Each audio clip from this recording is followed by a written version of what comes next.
இன்றைய தினம் நேற்றைய தினம் பகுதி 1 மெய்ப்பொருள் ஒன்றே என்ற தலைப்பில் நீங்கள் ஆழமான சில சிந்தனைகளை உள்வாங்கிக் கொண்டீர்கள் என்பது எனக்கு நேற்றைய தினம் உங்களுடைய கோஆர்டினேட்டர் எனக்கு இன்ஃபார்ம் பண்ணாரு. இன்றைய தினம் நம்ம அதனுடைய அதாவது இறைநிலை அப்படின்ற பகுதியில் இன்னைக்கு 2வது பாடமாக நம்மளுக்கு அமைந்திருப்பது என்னன்னு பார்த்தோம் அப்படின்னா பஞ்சபூதங்களுடைய தோற்றம். அப்புறம் பஞ்சபூதங்களுடைய தோற்றம் வரும்போது இந்த பஞ்சபூதங்களுடைய தோற்றத்திலிருந்து மற்ற இந்த உலகத்தில் பார்க்கக்கூடிய அத்துணை பொருட்களும், அதாவது இந்த உலகமானது 2 விதமான தன்மைகளில் அமைக்கப்பட்டிருக்கின்றது. ஒன்று உயிருள்ள பொருள், இன்னொன்று உயிரில்லாத பொருள். உயிர் பொருள், உயிரிலி பொருள் அப்படின்னு சொல்லுவாங்க. இந்த உயிர் பொருள், இந்த உயிரிலி பொருள், இந்த 2க்கும் மூல காரணமாக இருக்கின்ற இறைநிலை அப்படின்றத பற்றி, அந்த இறைநிலையினுடைய தன்மைகள், அந்த இறைநிலை எப்படியெல்லாம் இந்த பிரபஞ்சத்தினுடைய உயிர் பொருட்களையும் உயிரிலி பொருட்களையும் எப்படி இயக்கி கொண்டிருக்கின்றது, அதுல எப்படி மூலமாக இருந்து இயங்கிக் கொண்டிருக்கின்றது என்ற ஒரு உயர்ந்த அறிவை இன்றைய தினம் நாம் பாடம் வாயிலாக உள்வாங்கிக் கொள்ள இருக்கின்றோம். இந்த வகுப்பிலே இணைந்திருக்கின்ற மாணவர்களை பற்றி எனக்கு முழுமையாக தெரியாது. அதாவது இந்த வகுப்பிலே இணைந்திருக்கின்ற பெரும்பான்மையான மாணவர்கள் ஏற்கனவே மனவளக்கலையிலே பரிசுத்தம் இருக்கக்கூடியவர்களாகவும் இருக்கலாம். சில மாணவர்கள் முதுகலை படிப்பதற்காக இந்த வகுப்பிலே இணைந்து அதற்கு பின்னால் மனவளக்கலை பயிற்சி பெற்றவர்களாலும் கூட இருக்கலாம். ஆனால் ஒன்று மட்டும் உண்மை, இந்த பாடப்பொருளை பொறுத்தளவு இது ஏதோ நாம் தேர்வு எழுத வேண்டும், அந்த தேர்விலே அதிகமான மதிப்பெண் பெற வேண்டும் என்பதற்காக கற்றுக்கொள்ளக்கூடிய கல்வி அல்ல. நமக்கும் நம்மோடு இந்த உலகத்திலே இருக்கின்ற மற்ற உயிர் பொருள், உயிரிலி பொருள்கள் அனைத்திற்கும் மூல காரணமாக இருக்கின்ற ஒரு உயர்ந்த அறிவை நம்மளுடைய முன்னோர்கள் 2 வகையாக பிரித்திருக்கின்றார்கள். ஒன்று பௌதீக அறிவு. பௌதீக அறிவு என்பது நாம் வாழ்கின்ற உலகத்திலே இருக்கக்கூடிய உயிர் பொருட்களும் உயிரிலி பொருட்களை பற்றியான பண்புகளையும் அதன் குணாதிசயங்களை பற்றி தெரிந்து கொள்ளக்கூடியது. ஒரு கணிப்பொறியை பற்றி தெரிந்து வைத்திருக்கின்றேன், இல்ல ஒரு செல்போனை பற்றி நான் தெரிஞ்சிருக்கேன், இல்ல ஏதோ இந்த உலகத்தில் ஒரு பௌதீக அறிவை பற்றி தெரிஞ்சிருக்கேன், ஒரு வேதியியல் பாடம் படித்திருக்கின்றேன், இல்ல லிட்ரேச்சர்ல தமிழ் லிட்ரேச்சர் படிச்சிருக்கேன், ஆங்கில லிட்ரேச்சர் படிச்சிருக்கேன், மேத்தமெட்டிக்ஸ் படிச்சிருக்கேன். இதெல்லாம் என்ன அப்படின்னா இது ஒரு சாதாரண அறிவு. It is called as knowledge. இதுக்கெல்லாம் என்ன அப்படின்னா அறிவு என்று சொல்கின்றோம். இதெல்லாம் என்ன அப்படின்னா நம்ம பக்கத்தில் இருக்கக்கூடிய பொருட்களை பற்றியான அறிவு, அவ்வளவுதான். ஆனால் இதை விட ஒரு உயர்ந்த அறிவு என்ன அப்படின்னு பார்த்தோம்னா அதுதான் இந்த உயர்ந்த அறிவு என்று சொல்லக்கூடிய ஞானம். ஞானத்துக்கும் அறிவுக்கும் வித்தியாசம் இருக்கு. அறிவு என்பது ஒரு பொருளை பற்றி தெரிந்து கொள்ளக்கூடிய அளவிலே அது நின்றுவிடும். ஆனால் ஞானம் என்பது இந்த தோற்ற பொருட்களுக்கெல்லாம் ஒரு மூல காரணமாக இருக்கின்ற ஒரு இறையை பற்றியான உயர்ந்த அறிவை பெறுவது. அதுதான் இறை ஞானம், இறையை பற்றிய ஞானம். குமரகுரு சுவாமிகள் சொல்கின்ற பொழுது சொல்வாங்க, இறையோடு இறையையும் தேடு. இறை என்பது அந்த ரா போட்டோம் அப்படின்னா, மரத்துக்கு போடுற ரா போட்டோம் அப்படின்னா இறை என்பது உணவு. இந்த உலகத்தில் நாம் உணவை உண்பதற்கும் உயிர் வாழ்வதற்கும் இனப்பெருக்கம் செய்வதற்கு மட்டும் இந்த உலகத்தில் பொருட்களை சேர்ப்பதற்காகவும் உறவுகளை வலுப்படுத்திக் கொள்வதற்காக மட்டும் இந்த உலகத்தில் நாம் பரிணமிக்கவில்லை. மனிதனுடைய பிறப்பே என்ன அப்படின்னு பார்த்தோம்னா களங்கங்கள் இருக்கின்றன, அந்த களங்கங்களை போக்கிக் கொள்வதற்காக நாம் இந்த உலகத்திலே பிறப்பெடுத்திருக்கின்றோம். அந்த தன்மையினை நாம் மறந்து இந்த சிற்றறிவிலே மூழ்கி இருக்கிறோமே தவிர இந்த சிற்றறிவுக்கு எல்லாம் மூல காரணமாக இருக்கின்ற பேரறிவு என்று சொல்லக்கூடிய ஒரு உயர்ந்த மெய்ப்பொருளை பற்றியான தன்மைகளை நீங்கள் உள்வாங்கிக் கொள்கின்ற பொழுது இந்த பாடம் உங்களுக்கு ஒரு பாடமாக அது தேர்வை ஒட்டி இருந்தாலும் கூட உங்களுக்கு இந்த பாடம் உங்களுடைய உடல் அளவிலே, உங்களுடைய மனதளவிலே, உங்களுடைய வாக்கு அளவிலே, உங்களுடைய கருமை அளவிலே ஒரு தூய்மையை கொடுக்கக்கூடியதாக இருக்கும் என்பதை மட்டும் சத்தியமான உண்மை. இந்த பாடத்தை நீங்கள் உங்களுடைய செவி கொடுத்து செவி மடுத்து இந்த விஷயத்தை நீங்கள் உள்வாங்குகின்ற பொழுது அந்த காலத்திலே ஒரு மறைபொருளாக இருந்த விஷயத்தை நம்மளுடைய குருபிரான் வேதாத்திரி மகரிஷி அவர்கள் பிரம்மஞானம் என்ற முறையிலே ஒரு உயர்ந்த தத்துவத்தை மிக எளிமையாக நமக்கு புரிவதற்கு சொல்லிக் கொடுத்திருக்கின்றார்கள். இதைவிட ஒரு உயர்ந்த உதாரணத்தை நாம் எடுத்துக்கொள்ள முடியும். அந்த அளவிலே பார்க்கின்ற பொழுது இன்றைய தினம் உங்களுக்கு இந்த 2வது பகுதி என்று சொல்லக்கூடிய பாடத்திலே 3 விதமான தன்மைகள் அதிலே கொடுக்கப்பட்டிருக்கின்றன. பஞ்சபூதங்களுடைய தோற்றங்களை பற்றி பார்க்க இருக்கின்றோம். அதற்கு பின்னால் வான்கோள்களை பற்றி படிக்க இருக்கிறோம். இதெல்லாம் என்ன அப்படின்னா 2வது பாடத்திலே கொடுக்கப்பட்டிருக்கிறது. இந்த பாடத்தினுடைய ஒட்டுமொத்த தன்மையை நான் எளிமையா முதல்ல சொல்லிடுறேன். இந்த கருத்தை மட்டும் நீங்கள் உள்வாங்கிக் கொண்டீர்களே ஆனால் தேர்வுக்கு கேட்கக்கூடிய அனைத்து விதமான வினாக்களையும் இந்த கருத்தை மட்டுமே வைத்துக் கொண்டு நீங்கள் ஆன்சர் பண்ணிடலாம். ஏனென்றால் இந்த பாடப்பகுதியை நீங்கள் இப்ப உங்களுடைய ஒவ்வொரு ஸ்லைடா நீங்க இப்ப பாக்குறீங்க. கிட்டத்தட்ட ஒரு 104 ஸ்லைடு இதுல இருக்குது. இந்த 104 ஸ்லைட்லையும் நீங்க வேணா நான் சொன்ன விஷயங்களை உள்வாங்கின பிறகு திரும்ப திரும்ப அந்த ஸ்லைட்ல சொன்ன விஷயங்கள் தான் திரும்ப திரும்ப திரும்ப திரும்ப வந்துகிட்டே இருக்கு. சோ அப்போ எல்லா விஷயத்தையும் நம்ம உள்வாங்கிக்கிட்டு போய் தேர்வுல எழுதணுமா அப்படின்னு தேவை கிடையாது. கருத்து என்ன, இந்த பாடத்தினுடைய பொருள் என்ன அப்படின்னு பார்த்தோம்னா, ஒன்று இந்த உலகம், அதாவது பஞ்சபூதங்களை பற்றி பார்க்க இருக்கிறோம், கோள்களை பற்றி பார்க்க இருக்கிறோம், விண்மீன்களை பற்றி பார்க்க இருக்கிறோம், இந்த தோற்ற பொருட்களை பற்றி நாம் பார்க்க இருக்கிறோம். அப்ப இந்த தோற்ற பொருட்கள், அதாவது பிரபஞ்ச வெளியிலே இருக்கக்கூடிய தோற்ற பொருட்களை எல்லாம் நாம் இந்த பாடமாக இந்த 2வது பகுதியிலே பார்க்க இருக்கின்றோம். இந்த தோற்ற பொருட்கள் எல்லாம் எப்படி வந்திருக்கிறது, அதற்கான மூலம் என்ன அப்படின்ற அந்த மூலத்தை மட்டும் நாம் தெரிந்து கொள்கின்ற பொழுது அது எப்படியெல்லாம் மாற்றம் பெற்று டிரான்ஸ்ஃபர்மேஷன் ஆயிருக்கு. டிரான்ஸ்ஃபர்மேஷனுக்கும் பரிணாமத்துக்கும் வித்தியாசம் இருக்கு. பரிணாமம் என்பது ஒன்றிலிருந்து மற்றொன்று மாற்றம் பெறும். மாற்றம் பெற்ற பிறகு அந்த மாற்றம் பெற்ற ஒன்று மீண்டும் பழைய நிலைக்கு வர முடியாது. இப்ப எக்ஸாம்பிள் உதாரணமா எடுத்துக்கிட்டோம் அப்படின்னா, இப்ப அரிசி இருக்கிறது, சோறு சமைக்கின்றோம். அந்த சோறு சமைத்த பிறகு அது சாதமாக வந்துவிடுமே தவிர அந்த சாதை மீண்டும் எந்த நிலைக்கு போகாது, அரிசி என்ற நிலைக்கு போக முடியாது. இதுக்கு பேர் பரிணாமம் என்று சொல்வார்கள். ஆனால் இதே இது சுதாஸ்ரீ உங்களுடைய அந்த இது நீங்க உங்களுடைய அந்த நோட்டேஷன்ஸ் எல்லாம் நீங்க தொடாதீங்க. ஏன்னா அதெல்லாம் நீங்க தொட்டு அந்த ஆர்க்லாம் உருவாக்க கூடாது. ஏன்னா நம்ம படிச்சுக்கிட்டு இருக்கிறது அருள் கல்வி. இது சாதாரண பௌதீக கல்வி அல்ல. நாம் அருள் கல்வியை பற்றி படித்துக் கொண்டிருக்கின்றோம். சோ அருள் கல்வியை பற்றி படிக்கின்ற பொழுது நாம் அருள் உணர்வோடு இருந்து அதை கேட்கின்ற பொழுதுதான், அதாவது அருள் கல்வியை கேட்கின்ற பொழுது இங்கே குரு சீடர் பரம்பரையை மாறிக்கதான் உணர்வு. குரு ஆசிரியர், இந்த 2 பேருடைய அந்த குரு ஆசிரியருடைய மனநிலைக்கு மாணவர்கள் செல்கின்ற பொழுதுதான் ஆசிரியர் என்ன சொல்கின்றார், அந்த குரு என்ன சொல்கிறார் என்ற விஷயத்தை மாணவர்கள் உள்வாங்கிக் கொள்ள வேண்டும். இதுதான் என்னன்னா அருள் கல்விக்கு உள்ள வித்தியாசம்.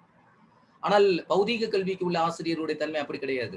மாணவர்கள் கவனிக்காவிட்டாலும் கூட அவர்கள் அந்த இன்டர்நெட்ல போய் தேவையான தகவல்களை எடுத்து அவர்கள் படித்து விடுவார்கள். ஆனால் அருள் கல்வி என்பது ஒரு உண்மை பொருளை, ஒரு மெய்ப்பொருளை, இந்த தோற்றத்துக்கெல்லாம் மூலமாக இருக்கின்ற ஒரே ஒரு அத்வைத பொருள் என்று சொல்லக்கூடிய அந்த பொருளை பற்றி படிக்கின்ற பொழுது ஆசிரியருடைய மனநிலைக்கு நாம் வந்துவிட வேண்டும். அவருடைய மன அலைச்சலுடைய வேகத்தோடு இணைந்து பயணிக்கின்ற பொழுது அவர் எதை சொல்ல வருகின்றாரோ, அவர் குருவிடம் இருந்து எதை வாங்கி உங்களுக்கு டிரான்ஸ்ஃபர்மேஷன் பண்றாரோ அந்த விஷயங்கள் எல்லாம் உங்களுக்கு நிச்சயமாக உங்களுடைய உணர்வாக அது மாறும். அப்படி உணர்வாக மாறுகின்ற பொழுது உங்களுடைய வாழ்க்கையிலே மிகப்பெரிய மாற்றங்களை எல்லாம் இந்த மனவளக்கலையை படிப்பதன் மூலமாக உங்களுடைய வாழ்க்கையிலே நிகழ இருக்கின்றது. அதுதான் உண்மையான சத்தியமான உண்மை. இப்படி இந்த நான் ஏற்கனவே சொன்னது மாதிரிக்க இப்ப தோற்ற பொருட்களை எல்லாம் படிக்க போறோம். இந்த தோற்ற பொருட்களை எல்லாம் படிக்கின்ற பொழுது விஞ்ஞானம், விண் என்று சொல்லக்கூடிய விஞ்ஞானம், விண் அளவிலே மட்டும் சிந்தனையை எடுத்து செல்லக்கூடியது. அதற்கு அப்பால் அவர்கள் பயணிக்க முடியாது. அவர்கள் மூலகங்கள் என்று சொல்லக்கூடிய அந்த விண்களுடைய கூட்டு, அதிலே இருந்து உருவாகக்கூடிய தோற்ற பொருட்களில் அளவில் தான் அவர்களுடைய நுட்பம் வளர்ந்திருக்கின்றது, அவர்களுடைய அறிவு வளர்ந்திருக்கின்றது. அந்த விஞ்ஞானம் எதை பார்க்கின்றதோ, பார்க்கின்ற ஒன்றை தான் அது உண்மை என்று ஏற்றுக்கொள்ளும். ஆனால் மெஞ்ஞானம் என்பது மெய் என்று சொல்லக்கூடிய இந்த விண்களுக்கெல்லாம் மூலமாக இருக்கின்ற இறை துகள்களை பற்றியான அறிவை பெற்று பெறுவது. இவற்றை நாம் உணர்வு மூலமாக பெற முடியுமே தவிர, அறிவு மூலமாக அதை உணர்ந்து கொள்ள முடியுமே தவிர, எக்காரணத்தை நம்மளுடைய புத்தியை கொண்டு அதை உணர்ந்து கொள்ள முடியுமும், அறிந்து கொள்ள முடியுமே தவிர, அதை எந்த வகையிலும் ஒரு வடிவத்திற்குள் நாம் அடைக்க முடியாது என்பதுதான் சத்தியமான விஷயம். எந்த விஷயத்தையும் நம்ம அதுக்குள்ள போய் அடைக்க முடியாது. விசன் பரமேஸ்வரி. ஒரு நிமிஷம் அம்மா, வணக்கம், வாழ்க வளமுடன்மா. அம்மா இப்ப டேட் பிக்ஸ் பண்ணது, ஆமா டேட் பிக்ஸ் பண்ணி அனுப்புறதுக்கு உங்களுக்கு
ஐயா உங்க வாய்ஸ் கேட்கல. நிமிஷம் வெயிட் பண்ணுங்க, நான் போன்ல முக்கியமான கால்ல பேசிட்டு இருக்கேன் ஆலியார்ல. ஒரு நிமிஷம் வெயிட் பண்ணுங்க.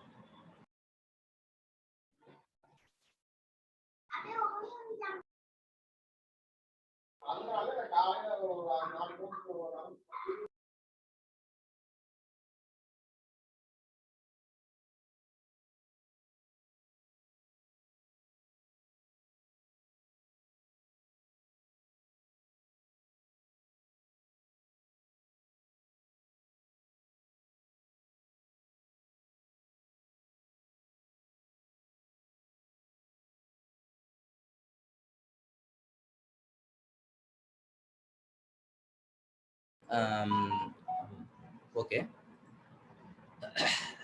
அதாவது எப்போதுமே இந்த செல்லு வந்து நம்மளுக்கு வந்து ஃப்ரீக்வன்சி ரேட் வந்து மாறும். அதனால கொஞ்சம் எல்லாருமே வகுப்பு கவனிக்கிற முதற்கொண்டு எல்லாருமே வந்து ஒன்று ஃப்ளைட் மோட்ல போட்டுக்குங்க. ஏன்னா ஃப்ரீக்வன்சி மாறுச்சு அப்படின்னா அந்த அருள் கல்வியை பொறுத்தளவு வந்து உரிய விஷயங்களை நம்ம உள்வாங்க முடியாது. ஸோ நானும் இதில் போட்டாச்சு, இதில் போட்டாச்சு. ஓகே, இப்போ இந்த உலகத்துல பார்க்கக்கூடிய தோற்ற பொருட்கள் எல்லாம் இருக்கு பத்தியில, விண் என்ற அளவுல தான் விஞ்ஞான சிந்தனை பண்ணுது. இந்த விஞ்ஞானம் அது வடிவமாக பார்த்து கொண்டிருக்கின்ற எல்லா விஷயமுமே அது வந்து சூட்சமா இருந்து இயங்கி கொண்டிருக்கின்ற ஒரு மறைபொருட்கள். அந்த மறைபொருட்கள் என்று சொல்லக்கூடிய இறை நிலை, இறை துகள், இறை துகளுக்கு அடுத்து வரக்கூடிய இறை துகளுடைய கூட்டு விண். அந்த விண் வருகின்ற பொழுதுதான் அது பார்க்கின்ற அந்த பருப்பொருள் அளவிலே வருவதனால் விண் என்ற நிலையில் இருந்து விஞ்ஞானம் தொடங்குகின்றது. அதற்கு மேல் மெஞ்ஞானம் என்ற நிலை. சோ நம்மளுடைய ஆன்றோர் பெருமக்கள், அதாவது நம்மளுடைய ஆன்மீக பெரியோர்கள் எல்லாம், ஆன்மீக ஆச்சாரிய பெருமக்கள் எல்லாம் தன்னுடைய அனுபவம் மூலமாக கண்டுணர்ந்த விஷயங்களை எல்லாம், மெய்யுணர்வு தொடர்புடைய விஷயங்களை எல்லாம் அனுபவபூர்வமாக அவர்கள் நமக்கு வழங்கி இருக்கின்றார்கள். அப்படி வழங்கி இருக்கின்ற விஷயத்திலே மிக எளிமையாக இந்த அறிவை, இந்த பிரம்மம் தொடர்புடைய அறிவை வேதாத்ரி மகரிஷி அவர்கள் நமக்கு எளிமையாகவே பல வடிவங்களிலே அதை கொடுத்திருக்கின்றார்கள். அப்ப நாம் எந்த ஒன்றை புரிந்து கொள்ள முடியுமோ அந்த ஒன்றை புரிஞ்சுக்கிட்டோம் அப்படின்னா இதுக்கு அடுத்து இந்த பாடத்தில் வரக்கூடிய எல்லா விஷயத்தையும் நீங்க எளிமையா நீங்க ஆன்சர் பண்ண முடியும். அப்ப ஃபர்ஸ்ட் நீங்க பார்க்கக்கூடிய விஷயம் என்ன அப்படின்னா, நீங்க இந்த உலகத்துல பிரபஞ்சத்துல இருக்கக்கூடிய எது வேணாலும் எடுத்துக்கங்க. உயிர் பொருளா இருக்கட்டும், உயிரிலி பொருளா இருக்கட்டும், எல்லாற்றுக்கும் நீங்க பார்க்கக்கூடிய வான்கோள்களா இருக்கட்டும், நட்சத்திரமா இருக்கட்டும், என்ன வேணாலும் இருக்கட்டும், எல்லாத்துக்கும் மூலம் எது அப்படின்னா இறைநிலை. எப்படி இதுதான் இந்த எல்லா பாடத்துக்கும் மூலம்ப்பா. நான் பாடத்தை விரிவா இப்ப உங்களுக்கு நடத்தி சொல்லிக்கிட்டு இருக்கேன். ஏன்னா அதாவது எக்ஸாம் எழுதுவது மட்டும் முக்கியமல்ல, தத்துவத்தை நீங்கள் உள்வாங்கிக் கொள்ளுங்கள். எப்படி இந்த இறைநிலை இத்தனை மாற்றங்கள் வந்துச்சு, ஏதோ அது ஒரு பர்டிகுலர் பீரியட்ல நடந்துச்சா அப்படின்னா கிடையவே கிடையாது. அதுக்கான ஒரு பெரிய லாங் பீரியட்ஸ் ஆயிருக்கும்.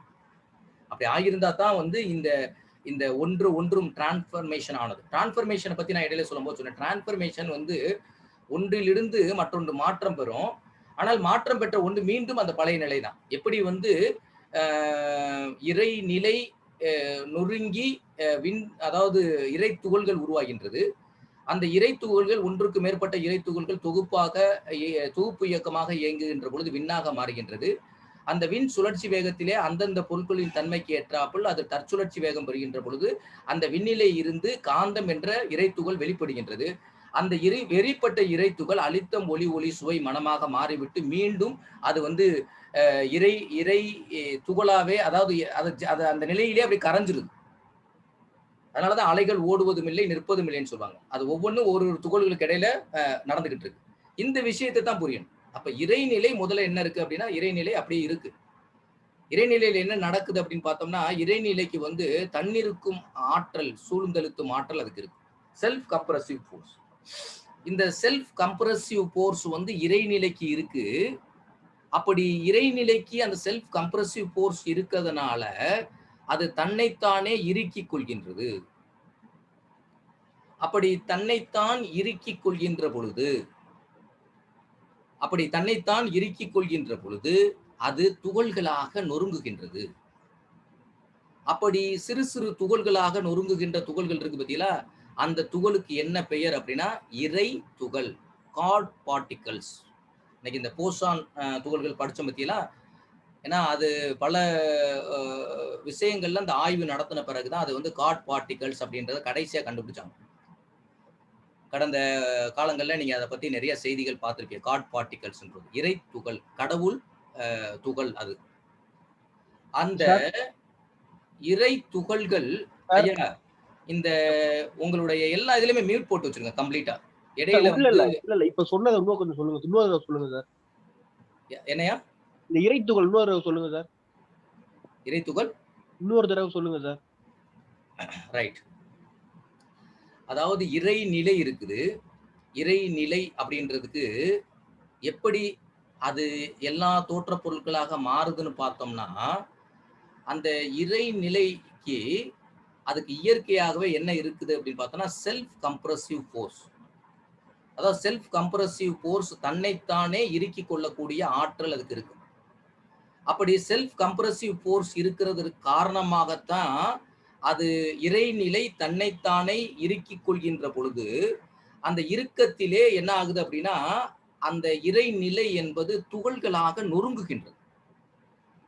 அப்படி சிறு சிறு துகள்களாக நொறுங்குகின்றது பாருங்களேன், அதுக்கு பேரு தான் என்ன அப்படின்னா இறை துகள். இந்த இறை துகள் நல்லா புரிஞ்சுக்கணும். அப்ப கொஞ்சம் ஆழமா, கொஞ்சம் கூர்மையா கவனிக்கணும் வகுப்பை. ஏன்னா இது கொஞ்சம் ஒரு பெரிய ஒரு சப்ஜெக்ட்ஸ், அதாவது ஒரு உயர்ந்த மெய்ப்பொருள் குறித்தான சப்ஜெக்ட். அதனால கொஞ்சம் கூர்ந்து கவனிக்கணும். இப்படி நொறுங்குகின்ற இறை துகள்கள் ஆங்காங்கு சிதறல்களாக இருக்கின்றது. ஆனால் இறைநிலையினுடைய சூழ்ந்தழுத்தத்தினுடைய காரணமாக இந்த இறை துகள்கள் தற்சுழற்சி வேகம் பெற்று சுழல்கின்றது. அப்ப இறை துகள்கள் தற்சுழற்சி எதனுடைய காரணத்தினால் தற்சுழற்சி வேகம் பெற்று சுழல்கிறது என்று பார்க்கின்ற பொழுது இறை நிலையினுடைய சூழ்ந்தழுத்தத்தினுடைய காரணமாக இறை துகள்கள் தற்சுழற்சி வேகம் பெற்று சுழற்சி பெறுகின்றன. அப்படி தற்சுழற்சி வேகம் பெற்று சுழற்சி பெறுகின்ற பொழுது அந்த குறிப்பிட்ட அளவிலே அந்த இயக்கத்திலே இருக்கின்ற அந்த இறை துகள்களுடைய வேகத்திலே பயணித்துக் கொண்டிருக்கின்ற மற்ற இறை துகள்கள் எல்லாம் அருகில் இருக்கக்கூடிய ஒத்த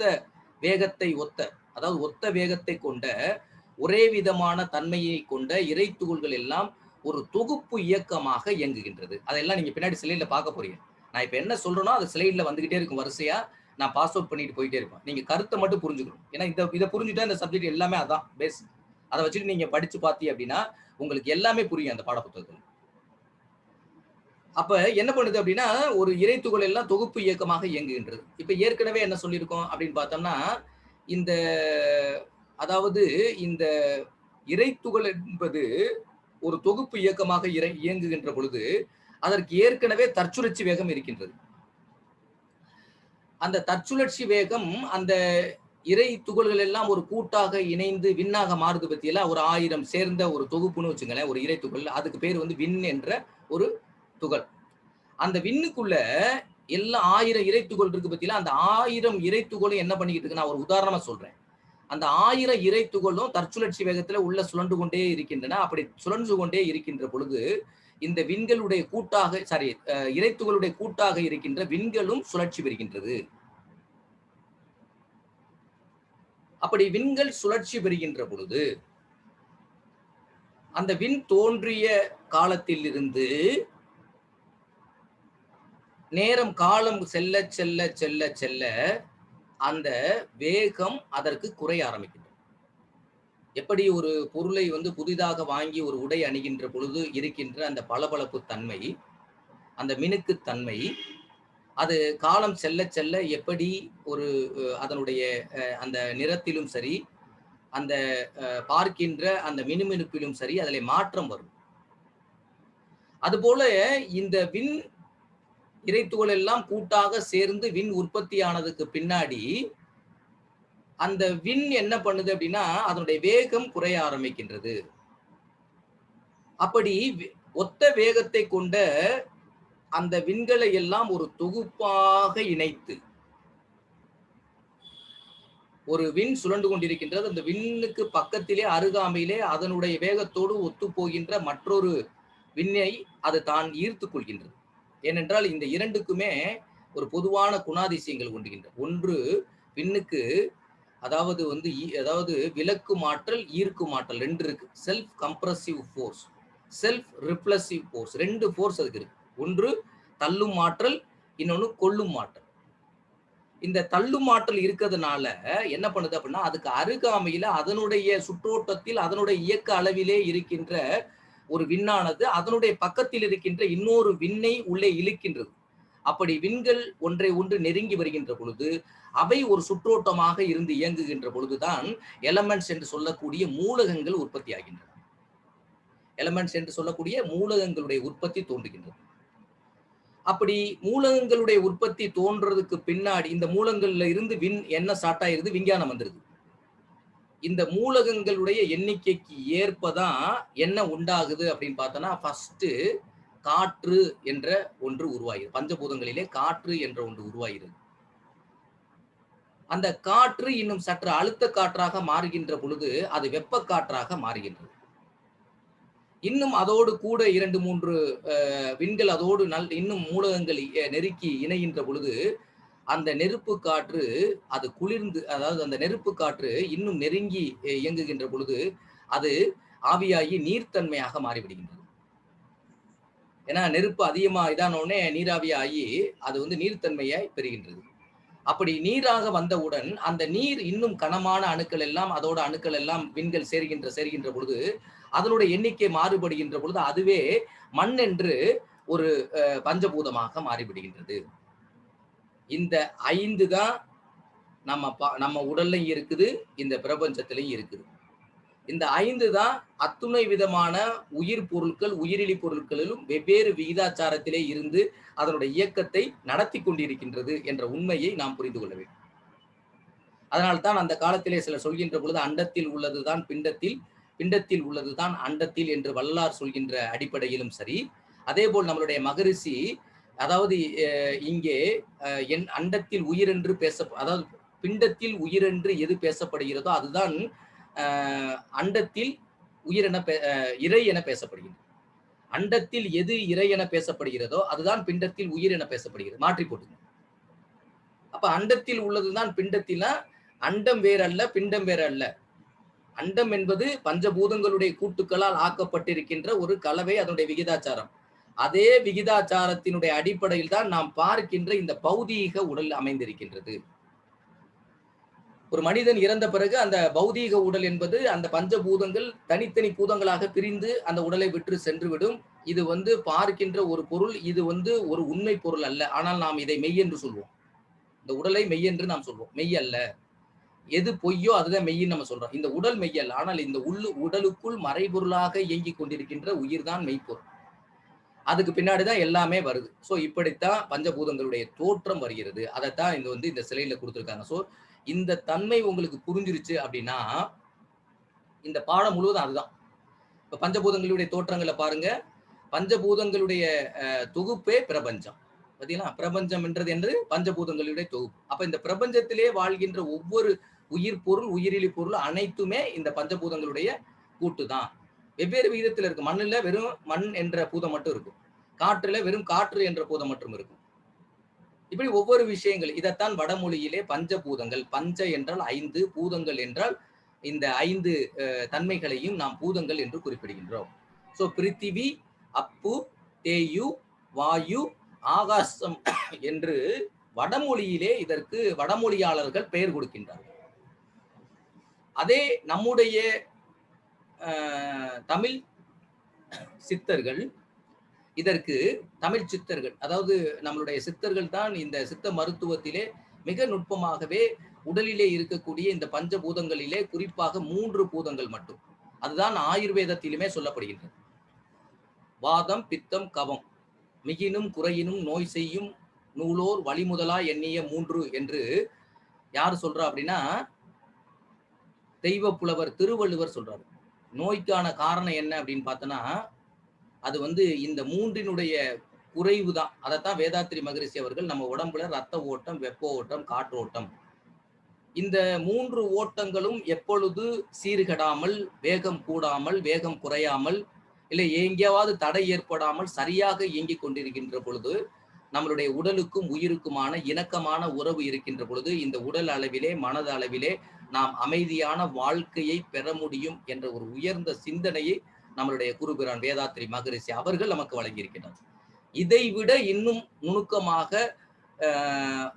உங்களுக்கு சொல்லித் தருவதற்கான மாஸ்டர்ஸ் எல்லாம் இருக்கிறாங்க அப்படின்னா கண்டிப்பா அது குறைவுதான். ஏனென்றால் ஒவ்வொருவரும் சில பேர் பார்த்தோன்னா ஆசன பயிற்சியை மட்டுமே வச்சுக்கிட்டு அதுதான் யோகான்னு போவார். அது பண்ணா நம்ம உடம்புல எல்லா நோயும் போயிடும். அது உடல் அளவுல தான் அது செயல்படும். ஆனா கொஞ்சம் மனதளவுல செயல்படும். ஏன்னா சுகஸ்திர ஆசனம் சொல்லும் போது அந்த சுகஸ்திரமா செய்யும் போது அது கொஞ்சம் கொஞ்சம் மனதை பண்பட வைக்கும். கதயோக பிராக்டிசஸை யாருக்கு கொடுத்துருக்காங்க அப்படின்னா கதயோக பிரதிகை, கத ரத்னவழி, கிரந்த சம்கீதை, இது மாதிரி நம்மளுடைய பழமையான இந்த கதயோகா டெக்ஸ்ட் ஃபுல்லா பார்த்தோம்னா கதயோகா டெக்ஸ்ட் அப்படின்னாவே சூரியன், சந்திரன், நம்ம உடம்புல இருக்கக்கூடிய சூரிய ஆற்றல், சந்திர ஆற்றல், இந்த 2 ஆற்றல்களையும் சமப்படுத்தக்கூடிய அளவிலே நம்மளுடைய பயிற்சி இருக்கும். ஆரம்ப காலகட்டத்தில் கதயோக பயிற்சி யாருக்கு கொடுத்தாங்க? அறிவினுடைய வளம் யாருக்கு கம்மியா இருந்தோ அவங்களுக்கு தான் கொடுத்தாங்க. ஒரு குருகிட்ட இப்ப போன உடனே நம்மளுக்கு உடனே தீட்சை கொடுத்து, ஆக்கினை தீட்சை கொடுத்து, துரியம் கொடுத்து, சாந்தி கொடுத்து, துரியாதீதம் கொடுத்து பயிற்சிக்கு போயிடுறான். ஆனா அந்த காலத்துல அப்படிலாம் கிடையாது. குரு உங்களை சோதனை பண்ணி பார்ப்பாங்க. அந்த சோதனையில இவர் அந்த உயர்ந்த அறிவு என்று சொல்லக்கூடிய இந்த பிரம்ம அறிவை பெறுவதற்கான அந்த அறிவு அவரிடம் இருக்கிறதா என்பதை சோதனை பண்ண பிறகுதான் இந்த உயர்ந்த அறிவை அன்றைய தினம் அவர்களுக்கு தீட்சையாக வழங்கி அவர்களுக்கு வழங்கி இருக்கின்றார். ஆனால் இப்பெல்லாம் அப்படி கிடையாது. ஆனா அப்பெல்லாம் அப்படித்தான் டெஸ்ட் பண்ணிட்டு தான் கொடுத்துருக்காங்க. அதனால என்ன அப்படின்னு பார்த்தோன்னா இந்த உயர்ந்த அறிவை பற்றி தான் நம்மளுடைய தமிழ் சித்தர்கள், நம்மளுடைய தமிழ் சமூகம் நமக்கு மிக விஷயங்களை, அற்புதங்களை கொடுத்து அதை வேதாத்திரி மகரிஷி அவர்கள் ரொம்ப எளிமையாகவே நம்மளுக்கு ரொம்ப இந்த 3 வாதம், பித்தம், கவம், நோய் நாடி, நோய் முதல் நாடி, அது தணிக்கும் வாய் நாடி வாய்ப்பச்சை. நோயினுடைய மூல காரணம் என்ன? சதைக்கு ஊசி, ரத்தத்துக்கு ஊசி போட்டுக்கிட்டு இருக்கிறதுல இங்க மேட்டரே கிடையாது. எங்க மூல காரணம்? நம்ம உடம்புல இருக்கக்கூடிய இந்த 3 ஓட்டங்களையும் எப்பொழுது சமப்படுத்த முடியுமோ அதுதான் நோய்க்கான மூல காரணம். அதை சரி பண்ணாம நம்மளுடைய ரத்த ஓட்டத்தை, வெப்ப ஓட்டத்தை, காற்றோட்டத்தை சரி பண்ணாம எந்த விதமான நோயையும் குணப்படுத்த முடியாது என்பதைத்தான் வள்ளுவர் அடுத்த குறளிலே அவர் வந்து ரொம்ப தெளிவாவே சொல்லியிருப்பாங்க. ஸோ இப்ப என்ன அப்படின்னா இறை துகள், நான் சொன்ன பத்தியா, இப்ப நான் என்ன சொன்னா அதெல்லாம் அந்த சிலையில வந்துகிட்டே இருக்கும். இறை துகள் அப்படின்னா என்ன? இறைநிலை தன்னிருக்கத்தால், செல்ஃப் கம்ப்ரசிவ் ஃபோர்ஸ் ஏற்ற முதல் தன்மாற்றம், அந்த தன்மாற்றத்தினால வரக்கூடியது அந்த முதல் தன்மாற்றம். அதாவது இறைநிலை தன்னுடைய செல்ஃப் கம்ப்ரசிவ் ஃபோர்ஸ்னால சுயமாக தன்னைத்தான் அழுத்திக் கொள்ளக்கூடிய அந்த ஆற்றலின் காரணமாக முதல் தன்மாற்றம், ஃபர்ஸ்ட் டிரான்ஸ்ஃபர்மேஷன் என்ன வருது அப்படின்னா ஈதர் என்னும் இறைத்துகள். ஸோ இறைத்துகளுக்கு இன்னொரு பேர் என்ன? Ether particles. ஸோ இறைத்துகள் இது யானக்களஞ்சியம் 17-12 யானக்களஞ்சியத்துல மகரிஷி அவங்க கொடுத்துருக்காங்க. அடுத்து காந்தம் அப்படின்னா என்ன அப்படின்னு பார்த்தோன்னா இறைநிலையினுடைய தன்னிருக்க சூழ்ந்தழுத்த ஆற்றலால், நான் என்ன சொன்னேன்னா இறைநிலையினுடைய தன்னிருக்க சூழ்ந்தழுத்த ஆற்றலால் என்ன பண்ணுதுன்னா அந்த இறை துகள் தற்சுழற்சி பெற்று இயங்கி கொண்டிருக்கின்ற துகள்கள், இறை துகள்கள் வந்து நொறுங்கி வந்துச்சு பார்த்தீங்கன்னா, அது எப்படி அதுக்கு தற்சுழற்சி வேகம் வந்துச்சு அப்படின்னா இறை துகள்களுடைய தன்னிருக்க சூழ்ந்தழுத்தும் ஆற்றல் வந்து அதை இயங்கி கொண்டிருக்கின்ற துகள்களை பிரபஞ்சத்துல காந்தம் என்று கூறுகின்றோம். நல்லா புரிஞ்சுக்குங்க, இந்த காந்தம் தான் எல்லாத்துக்கும் மூலம். இறைநிலையினுடைய தன்னிருக்க சூழ்ந்தழுத்தத்தால், காந்தம் என்றால் என்ன எக்ஸாம்பிள் கேட்டாங்கன்னா இறைநிலையினுடைய தன்னிருக்க சூழ்ந்தழுத்தத்தால் தற்சுழற்சி பெற்று இயங்கி கொண்டிருக்கும் துகள்களை பிரபஞ்சத்தில் காந்தம் என்று கூறுகின்றோம். இப்ப இது மாதிரி எனக்கு எழுதுறதுக்கு எனக்கு மனப்பாடம் பண்ண முடியல அப்படின்னா வேற ஒண்ணும் இல்லை. அதாவது விண்களுக்கு உள்ள இருக்கக்கூடியது எல்லாமே இறை துகள் உள்ள இருக்குது. ஸோ விண்கள் தற்சுழற்சி வேகம் பெற்று சுழல்கின்ற பொழுது அந்த விண்களுக்குள் உள்ளே இருக்கின்ற இறை துகள்கள் காந்தமாக வெளிப்படுகின்றது. அப்ப காந்தம் என்பது என்ன அப்படின்னா இறை துகள், நுண் துகள். இப்படி நீங்க எக்ஸாம்ல எழுதுனா ரொம்ப ஈஸி. எப்படினாலும் எது உங்களுக்கு ஈஸியா இருக்கோ அப்படி எழுதிக்குங்க. அடுத்து இறைநிலையே துகள்கள் தம்மை சூழ்ந்து ஏற்பட்ட தற்சூழல் தான் இறைநிலையினுடைய இரண்டாம் தன்மாற்றம் காந்தம் மாறுது. அப்ப முதல் தன்மாற்றம், இறைநிலையினுடைய முதல் தன்மாற்றம் என்னவா வந்துச்சு? இறை துகள். அந்த இறை துகள் என்ன பண்ணுது? சூழ்ந்தழுத்த ஆற்றல் பண்ணும்போது அதனுடைய இரண்டாம் தன்மாற்றம் தான் காந்தம். அந்த துகள் சுழல்கின்ற பொழுது வெளிப்படுகின்ற அந்த அலை இயக்கம் இருக்கு பத்தியில, அந்த அலை தான் காந்தமாக வெளிப்படுகின்றது. ஸோ இரண்டாவது தன்மாற்றம் காந்தம். இது யானக்களஞ்சியம் 17-12 அதனுடைய தொடர்ச்சியாவே இருக்கு அதுல. அடுத்து காந்தம், மின்சாரம், ரசாயனம். முதலில் விண்களில் இருந்து வெளிவருகின்ற இறை துகள்களுடைய விலக்கு மாற்றல், இறை துகள்கள்ல இருந்து வெளிப்படக்கூடிய அந்த விலக்கு மாற்றல் இருக்கு பார்த்தீங்களா? நான் சொன்னேன் பார்த்தீங்களா, அந்த விண்களுக்கு உள்ள இருக்கக்கூடிய இறை துகள், அந்த இறை துகள் வெளியில வருகின்ற பொழுது அந்த இறை துகள்ல இருந்து வெளிப்படுகின்ற விலக்கு மாற்றல், ரிஃப்ளெக்டிவ் ஃபோர்ஸ் இருக்கு பார்த்தீங்களா? That is called as magnetism, that is called as காந்தம் என்று சொல்கின்றோம். அடுத்து பின்பு காற்றில் ஒளியாகவும் வெப்ப காற்றில் ஒளியாகவும், காற்றில் ஒளியாகும்னா காற்று அப்படின்றது சவுண்டு, ஒளி அப்படின்னா இந்த இடத்துல சவுண்டு கேட்கக்கூடியது. வெப்ப காற்றுல வரும்போது அது வெளிச்சமா வெளிப்படும் ஒளியாக. ஒளினா மாற்றக்கூடாது. இருந்த காந்தம் ஒன்றுபடுகின்ற பொழுது இந்த மாதிரி இருக்கக்கூடிய இந்த ஒளியாக இருக்கின்ற ரெண்டு தன்மையும் ஒன்றுபட்டுச்சு அப்படின்னா அதுல வெளிப்படக்கூடியதுதான் மின்சாரம் மாறுது அப்படின்றத நம்மளுடைய மகரிஷி அவர்கள் குறிப்பிட்டிருக்கிறார்கள். சரியா? ரைட். நெக்ஸ்ட், திரவ பொருட்களில் சுவையாகவும் கெட்டி பொருட்களில் மனமாகவும் இருந்த காந்தம் சுழன்று சுழன்று அவை கூடி ரசாயனமாக மாறுகின்றது. திரவ பொருள்னா எது? நீர். திரவ பொருள்ல எதா இருக்குன்னா சுவையா இருக்கு. கெட்டி பொருள்னா மண்ணுல இருந்து மண்ணை எடுத்து மோந்து பாருங்க, அப்படியே மணக்கும்.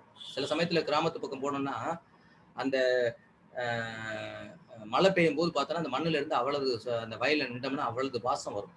ஸோ அப்ப திரவ பொருள்ல சுவையா இருக்குது, கெட்டி பொருள்ல மனமா இருக்கிறது. இந்த இருந்த காந்தம் சுழன்று சுழன்று அவை கூடி ரசாயனமாக, ஸோ அதெல்லாம் கூடி ரசாயனமாக மாறுது. அப்ப எல்லாமே ரசாயனமா மாறுறதா இருக்கட்டும், மின்சாரமா மாறுறதா இருக்குது, எது மாறிக்கிட்டு இருக்கு? அந்த காந்தம் தான் என்ன பண்ணுது? அதுக்குள்ள நுட்பமாக இருக்கக்கூடிய காந்தம் தான் மாறிக்கொண்டே இருக்கின்றது. அடுத்து இடம், பொருள், இயக்கம். இந்த அதாவது இறைவெளி நொறுங்கி இறை துகள்களாக மாறுகின்ற பொழுது அதுல 3 விதமான தன்மாற்றங்கள் நடக்குதாம். அதுல ஒன்று என்ன அப்படின்னா இடம், பிளேஸ். அந்த துகள் எந்த இடத்துல இயங்கிக்கிட்டு இருக்கிறது. சரியா? அடுத்து அதனுடைய பொருள், அதனுடைய வடிவம், நெக்ஸ்ட் அதனுடைய இயக்கம், அதனுடைய செயல். இந்த மூன்றும் எப்ப வந்துருதான்? இறைவெளி நொறுங்கி இறை துகளாக மாறுகின்ற பொழுதே அதற்கு 3 வகையான தன்மாற்றங்கள் அடைகின்றன அப்படின்றத மகரிஷி ரொம்ப தெளிவா சொல்றாங்க. அடுத்து மறைபொருட்கள் 3. எது மறைபொருட்கள்? இறைநிலை என்ற சுத்த வெளி. சுத்த வெளினாலும் இறைநிலைனாலும் ஒன்றுதான். சுத்த வெளி. சுத்த வெளி அப்படின்னாவே அந்த வார்த்தையிலே தெரியுது பாருங்க. It's a pure consciousness.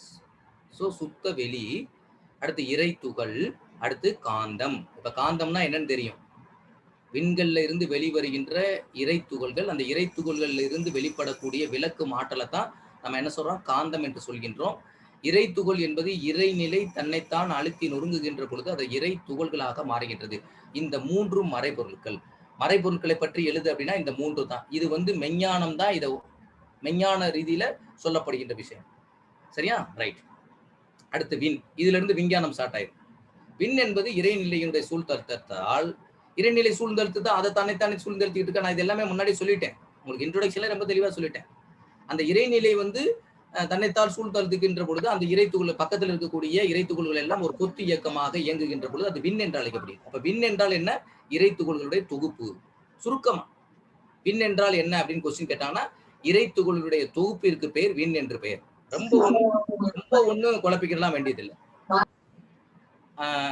ஐயா கொஞ்சம் எல்லாத்தையும் மியூட் பண்ணி வைங்க. கொஸ்டின் அவர் வரும்போது இது பண்ணுங்க. உள்ள யாரோ பேசிக்கிட்டு இருக்காங்க. இல்லைன்னா நீங்க செல்ஃபா உங்களை மியூட் பண்ணிக்கங்கப்பா. இணையத்தில் இணைந்திருக்கவங்க தயவு செய்து உங்களுடைய டிஸ்டர்பன்ஸ் வந்து மற்றவங்களுடைய ஃப்ரீக்வன்சியை மாத்திரக்கூடாது. தயவு செய்து மியூட் பண்ணிக்கங்க.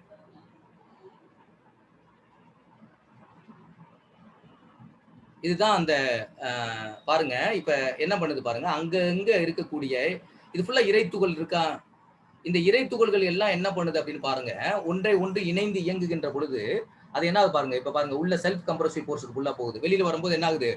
ரிஃப்ளெக்டிவ் போர்ஸா வெளிவருது. சோ இந்த மாதிரி ஒரு தொகுப்பு இயக்கமாக இயங்குது. சோ இறைநிலை தன்னைத்தான் நொறுக்கிக் கொள்கின்ற பொழுது இருக்கக்கூடிய அந்த கீழே பார்க்கக்கூடிய அந்த ஒயிட் ஒயிட்டா சிறுசா பார்க்குற பத்தியில அதுக்குள்ள இறைத்துகள்.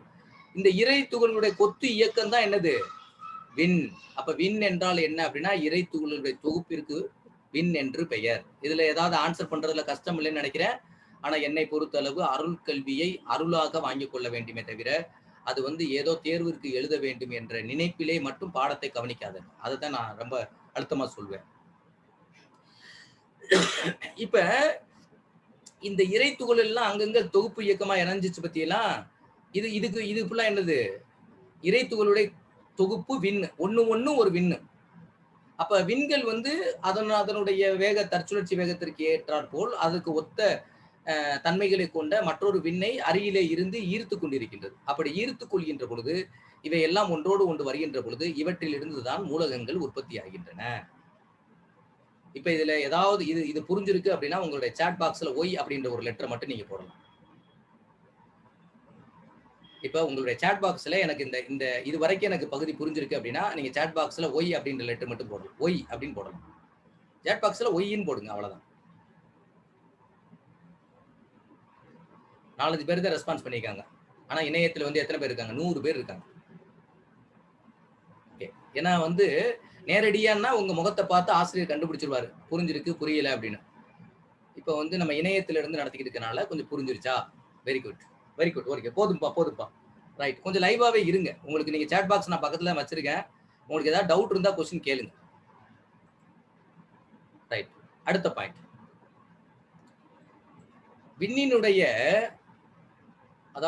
விண்ணினுடைய கரைச்சல் காந்த அலைகள். அதுக்காக இங்க போட்டிருக்கேன். என்ன பாருங்க. விண்ணிற்குள் காந்தமாக இருந்த இறைத்துகள் விண்ணிற்கு வெளியே வரும்போது அவற்றை காந்த அலைகள் என்று அழைக்கிறோம். விண்ணுக்கு உள்ள இருக்கும் போது அதுக்கு வந்து என்ன சொல்றோம் அப்படின்னு பார்த்தோம்னா காந்தம் என்று சொல்கின்றோம். அது வெளியில வரும்போது அதாவது விளக்கு மாற்றல தானே சொல்றோம். சோ அந்த காந்த அலைகள் என்று சொல்கிறோம். முத்து லட்சுமி அம்மா, இதுல கிறுக்க கூடாதுமா. ஸ்கிரப்பிள் எல்லாம் பண்ணக்கூடாது. முத்துலட்சுமி அம்மா ஸ்கிரப்பிள் பண்ணக்கூடாது.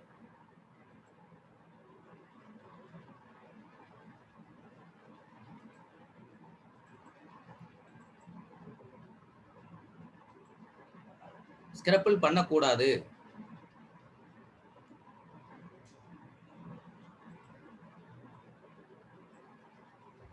நெக்ஸ்ட்.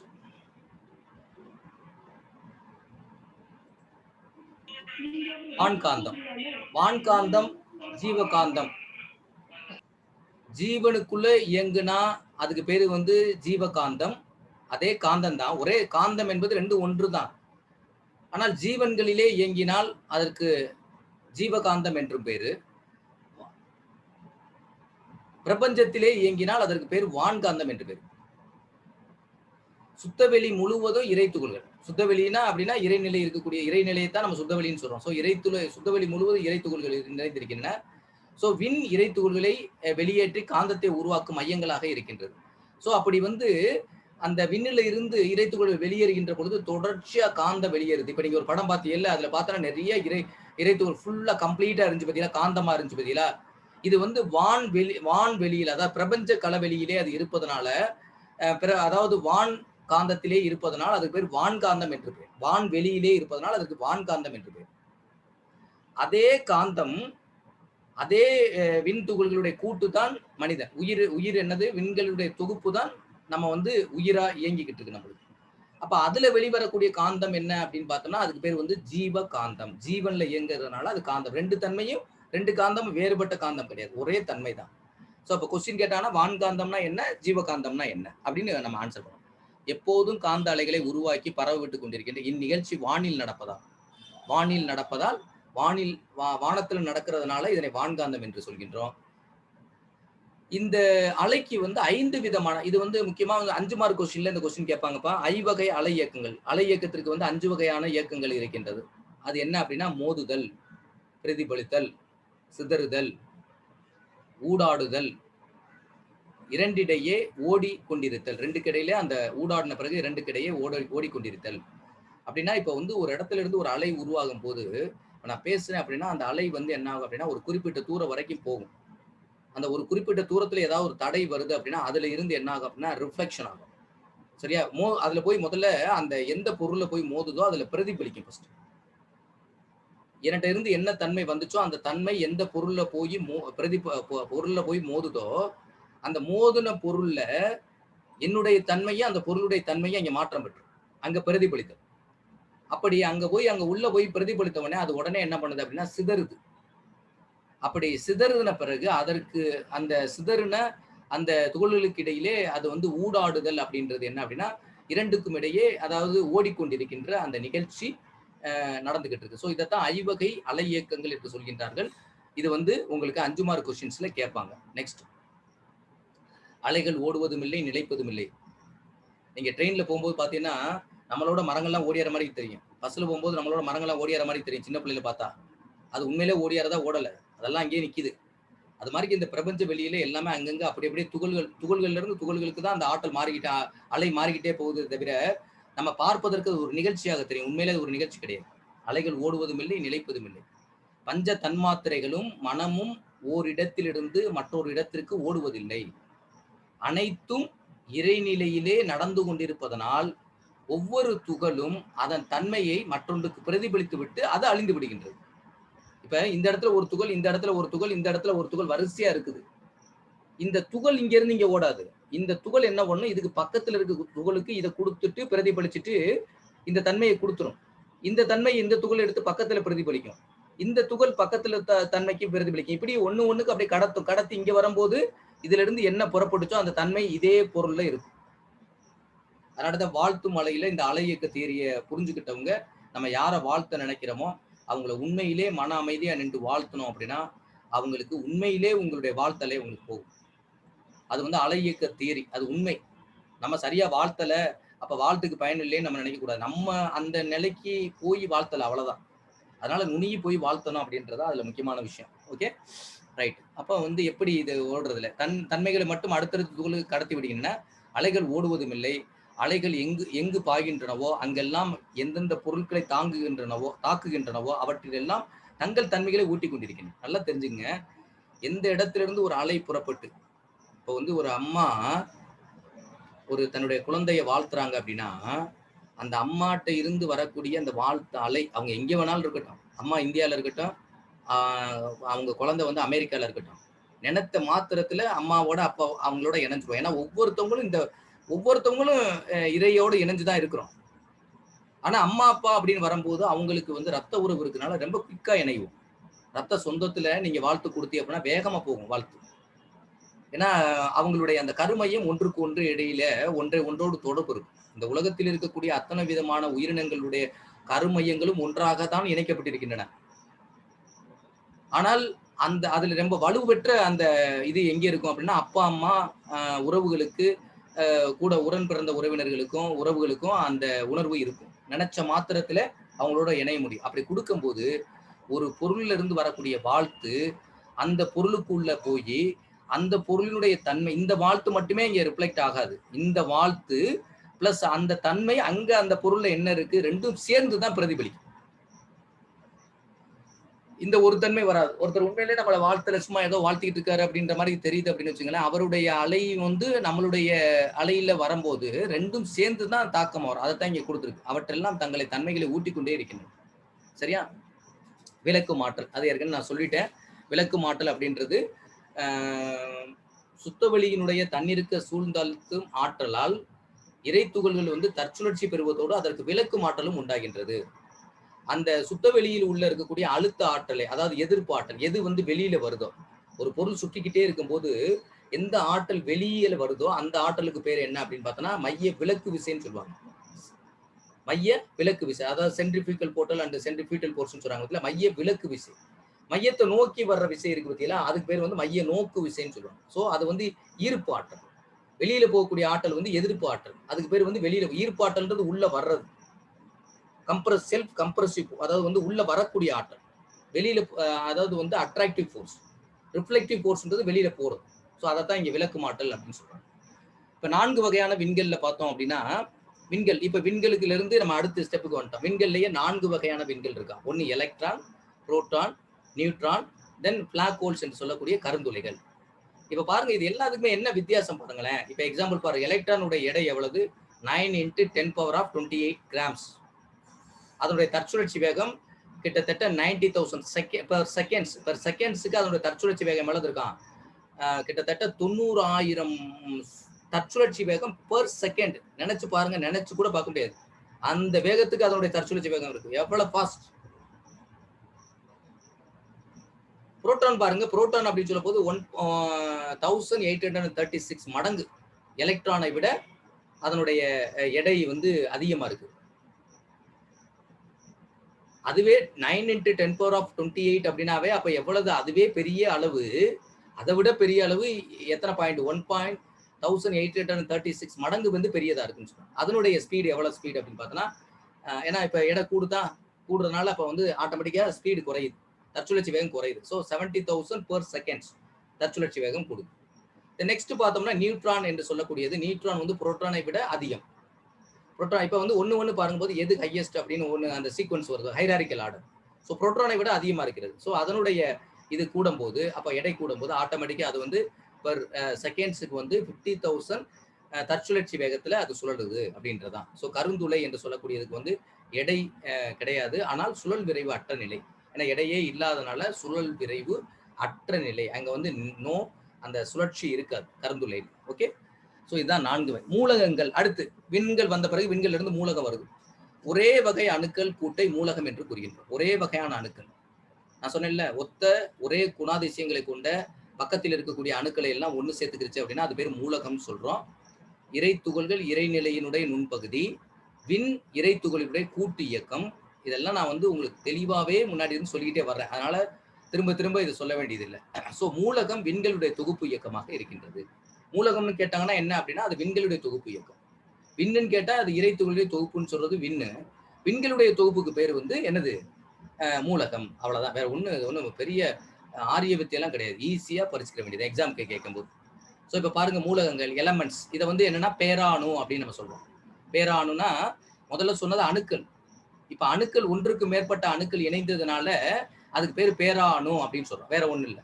பேராணுனா என்னது? ஒன்றுக்கு மேற்பட்ட அணுக்களுடைய கூட்டு வரும்போது பேராணுன்னு சொல்றோம். ஸோ எலக்ட்ரான் எண்ணிக்கைக்கு ஏற்ப 92 மூலகங்கள் மொத்தம் எலக்ட்ரானுடைய எண்ணிக்கை எவ்வளவு இருக்குன்றதை பொறுத்து 92 எலமெண்ட்ஸ் பிரிக்கிறாங்க கெமிஸ்ட்ரியில. 92 எலமெண்ட்ஸ் இருக்கு நம்ம இதுல. தனிமங்கள்னு சொல்லுவாங்கல்ல, அந்த தனிமங்கள் கிட்டத்தட்ட 104 தனிமங்கள் தனிமரிசோட்டனில இருக்கும்.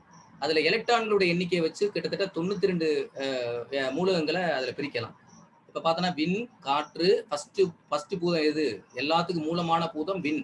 விண்ணுக்கு இன்னொரு பேரு ஆகாசம். வடமொழி சொல்ல ஆகாசம். இந்த ஆகாசம் என்று சொல்லுகின்ற விண், அந்த விண் என்பது இன்னொரு பகுதியில சொன்னோம்னா அது பேரு வெளி என்று பெயர். வெளி என்பது என்ன அப்படின்னா ஒவ்வொரு பொருளையுமே, அதனாலதான் அந்த காலத்துல சொன்னான், தூணிலும் இருப்பான் துரும்பிலும் இருப்பான். இறைவனை சொல்லும்போது தூணிலும் இருப்பான் துரும்பிலும் இருப்பான் என்ன அர்த்தம்? நம்மளுடைய சுத்தி இடைவெளி இல்லாம நம்மளுடைய வெளி இருக்கு பத்தியில. இப்போ ஒரு வீடு கட்டியிருக்கோம் அப்படின்னா வீடு வெளியில தான், வீட்டுக்கு உள்ள இருக்கக்கூடிய வெளியில தான் நம்ம வாழ்ந்துகிட்டு இருக்கோம். அப்ப இந்த வெளி இருக்கு பத்தியில, இந்த வெளி வந்து நம்மளை சுத்தி இருந்துகிட்டே இருக்கு. ஆகாசம்ன்றது கண்ணுக்கு தெரியாது. மற்ற எல்லாமே நம்மளுக்கு கண்ணுக்கு அதாவது கண்ணுக்கு தெரியாட்டாலும் உணரலாம். காற்று வந்து மேல படும்போது, ஸ்பரிசத்துல படும்போது காற்று வீசுதுன்னு நம்மளுக்கு தெரியும். நெருப்பு வந்து கண்டிப்பா கண்ணால பார்த்துருவோம். ஏன்னா அது அடுத்தடுத்து வரும்போது நீரும் வந்து தன்னை கண்ணால பார்க்கக்கூடியது, நிலமும் கண்ணால பார்க்கக்கூடியதுதான். ஒன்றும் பிரச்சனை கிடையாது. ஸோ அப்போ வந்து ஆகாசம் என்பது ஒரு நுண் இதாக மற்ற பூதங்களுக்கு எல்லாம் மூல காரணமாக இருக்கின்றது. அதுதான். ஸோ இது வந்து எக்ஸாம்பிள் ஃபார் வந்து எப்படி அந்த கேலக்ஸி வந்து ஸ்டார் பிளானட்ல இருந்து எப்படி அது வந்து ஃப்ரேம் ஆகுது அப்படின்னு பார்க்கும்போது first one sense life planets, ஓரறிவு பெற்ற அந்த தாவரங்கள் வருது, பிளானட்ஸ் வருது. ஸ்ரீனிவாசன் ஸ்ரீனிவாசன் ஸ்கிரப்பிள் பண்ணக்கூடாதுப்பா. சீனிவாசன் ஸ்கிரப்பிள் பண்ணக்கூடாது.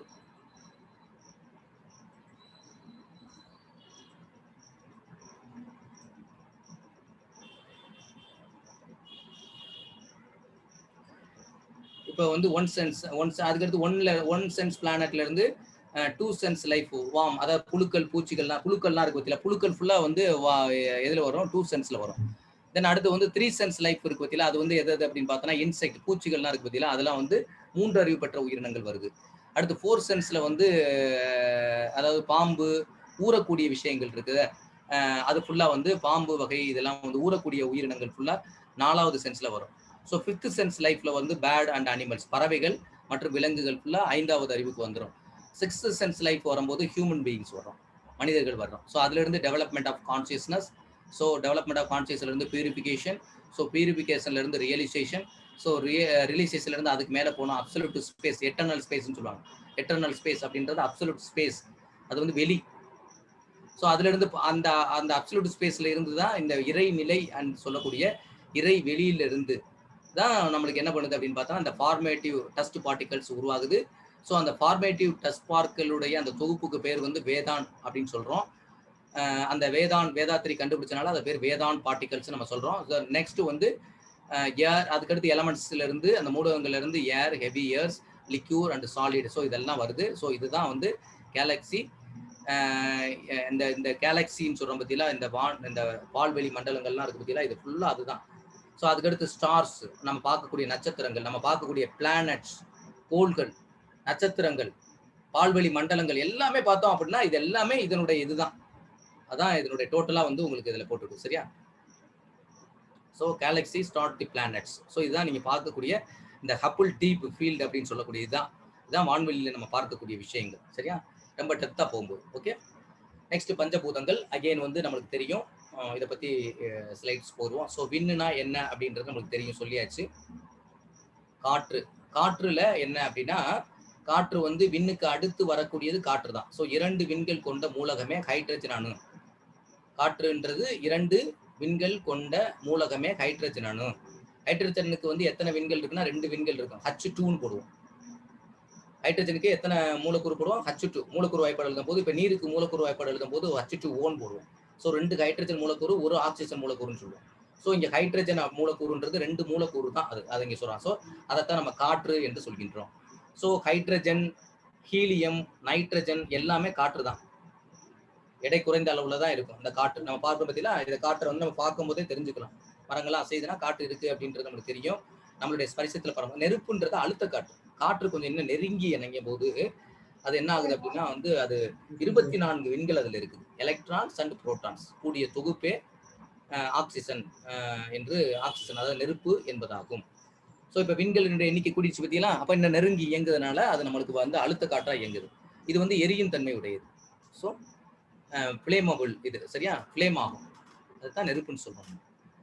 அடுத்து பார்த்தோம் அப்படின்னா நீர் அப்படின்றது திரவ பொருள். இந்த திரவ பொருள் அப்படின்றது பார்த்தோம் அப்படின்னா 2 ஹைட்ரஜன் மூலகமும் 1 ஆக்சிஜன் மூலகம், H2O மூலக்கூறு வாய்ப்பாடு பார்த்தோம்னா என்னது? H2O என்று சொல்கின்றோம். ஸோ இது வந்து மூலகங்கள் இணைஞ்சு நீர் பொருள் உருவாகுது. நம்ம அதைத்தான் சொல்றோம். இந்த நீர் உற்பத்தி ஆகிறதுக்கு எவ்வளவு, அதனால நீருடைய மேன்மை, இந்த பஞ்சபூதங்களுடைய மேன்மை எல்லாம் உணர்ந்து மதித்து போற்ற வேண்டும் தான் பஞ்சபூத நவத்திரத்தை மகரிஷி கொடுத்துருக்காங்க. ஆனா நம்ம வந்து பஞ்சபூதங்களை ரொம்ப அதுக்கு வந்து கெடுதல், இயற்கையில ரொம்ப கெடுதல் பண்ணிட்டே இருக்கோம். பிளாஸ்டிக் பேப்பர் வாங்கி கொண்டாந்து நம்ம தூக்கி எரிஞ்சா கூட நம்ம மண் என்ற தவம் எவ்வளவு பண்ணினாலும் இந்த பிரபஞ்ச வெளியிலே அதுக்கான பலன் நம்மளுக்கு கிடைக்கவே கிடைக்காது. தண்ணியை சவரில் தான் நான் தெரிய விட்டு குளிப்பேன் அப்படின்னா தண்ணி ஓடிக்கிட்டே இருக்கு அப்படின்னா அது தண்ணியை வேஸ்ட் ஆகிட்டு நம்ம எந்த உட்கார்ந்து முழுக்க 24 மணி நேரமும் நீரின் மதிப்பை உணர்ந்து போட்டுவேன்னு சொன்னாலும் இல்லை, அங்க பிரச்சனையே கிடையாது. நம்மளுக்கு ஒரு ஆள் குளிக்கிறதுக்கு எவ்வளவு தேவை அப்படின்னா ஒரு பக்கெட்னா ஒரு பக்கெட் பிடிச்சி வச்சு குளிக்கணும், அவ்வளவுதான். அது அப்பதான் நீங்க தவம் செஞ்சாலும் அந்த அந்த பொருளையும் நீங்க மதிச்சாதான் உங்களுக்கு உண்டு. சரி, அது மாதிரி நெருப்புன்றது வந்து எல்லா விஷயத்தையுமே உள்வாங்கி அதை அழிக்கக்கூடிய தன்மை இருக்கு, கெட்ட சக்தியை கூட அழிக்கக்கூடிய தன்மை இருக்கு. வீட்டுல ஒவ்வொரு நாளும் அடுப்பு பத்தும் போது வைக்கும் போது கூட கண்டிப்பா வந்து ஒரு முகம் அலம்பாம வாய் கொப்பளிக்காம கூட நம்ம நேரடியா போய் அடுப்பை வந்து நம்ம யூஸ் பண்ணக்கூடாது. நெருப்புன்றது ஒரு அக்கினி. அந்த அக்கினின்றது நம்ம தெய்வமா வழிபடுறதை விட அந்த அக்கினிக்கு நம்ம மரியாதை கொடுக்கணும். அந்த அக்கினியை சமைச்சா தான் நம்ம உணவுப் பொருட்களை சாப்பிட முடியும். அப்ப அதுக்கு எவ்வளவு காலையிலேயே அந்த அக்கினியை வழிபட்டுட்டு தான் அந்த அடுப்பை பற்ற வைக்கும் போது முகத்தை கழுவி பல்ல ப்ரெஸ் பண்ணிட்டு அந்த டீ பால் எடுத்து அதில் வைக்கும் போது அக்கினி வந்து வாழணும் அப்படின்னு நம்ம அதையும் ஒரு வாழ்த்து சொல்லணும். இந்த அக்கினி வந்து நம்மளுக்கு நல்ல இதெல்லாம் கொடுக்கணும் அப்படின்னு நினைச்சிட்டு ஒரு வாழ்த்தோட மனசுல ஒரு சங்கல்பம் தான். வாழ்க்கையில ஒவ்வொரு விஷயத்துக்கு நன்றி சொல்லணும். எல்லாமே இயற்கை உங்களுக்கு இவ்வளவு கொடுத்துருக்கு, அப்ப ஏன் இயற்கைக்கு நம்ம நன்றி சொல்ல மாட்டோம்? அந்த நெருப்புக்கு கூட அவ்வளவு சமைச்சு நம்ம விதவிதமா சாப்பிடுறோம், அந்த நெருப்பா சாப்பிடுது, அதனால அந்த நெருப்புக்கு நன்றி சொல்லணும். வீட்டுல வந்து தீபங்கள்லாம் பொருத்துறது எதுக்கு? கெட்ட சக்தி எல்லாம் அழியணுன்றக்காண்டி தான் தீபங்கள் பொருத்துறாங்க. ஸோ அதெல்லாம் வந்து நெருப்பு வந்து எதிர்மறை சக்திகளை உள்ள வாங்கி அழிக்கக்கூடிய தன்மை. வீட்டுக்குள்ளே விளக்கு 24 ஹவர்ஸ் எரிஞ்சினாலும் இந்த எதிர்மறை சக்தியை ஃபுல்லா வந்து அழிச்சிடும். ரைட், நெக்ஸ்ட் நிலம்.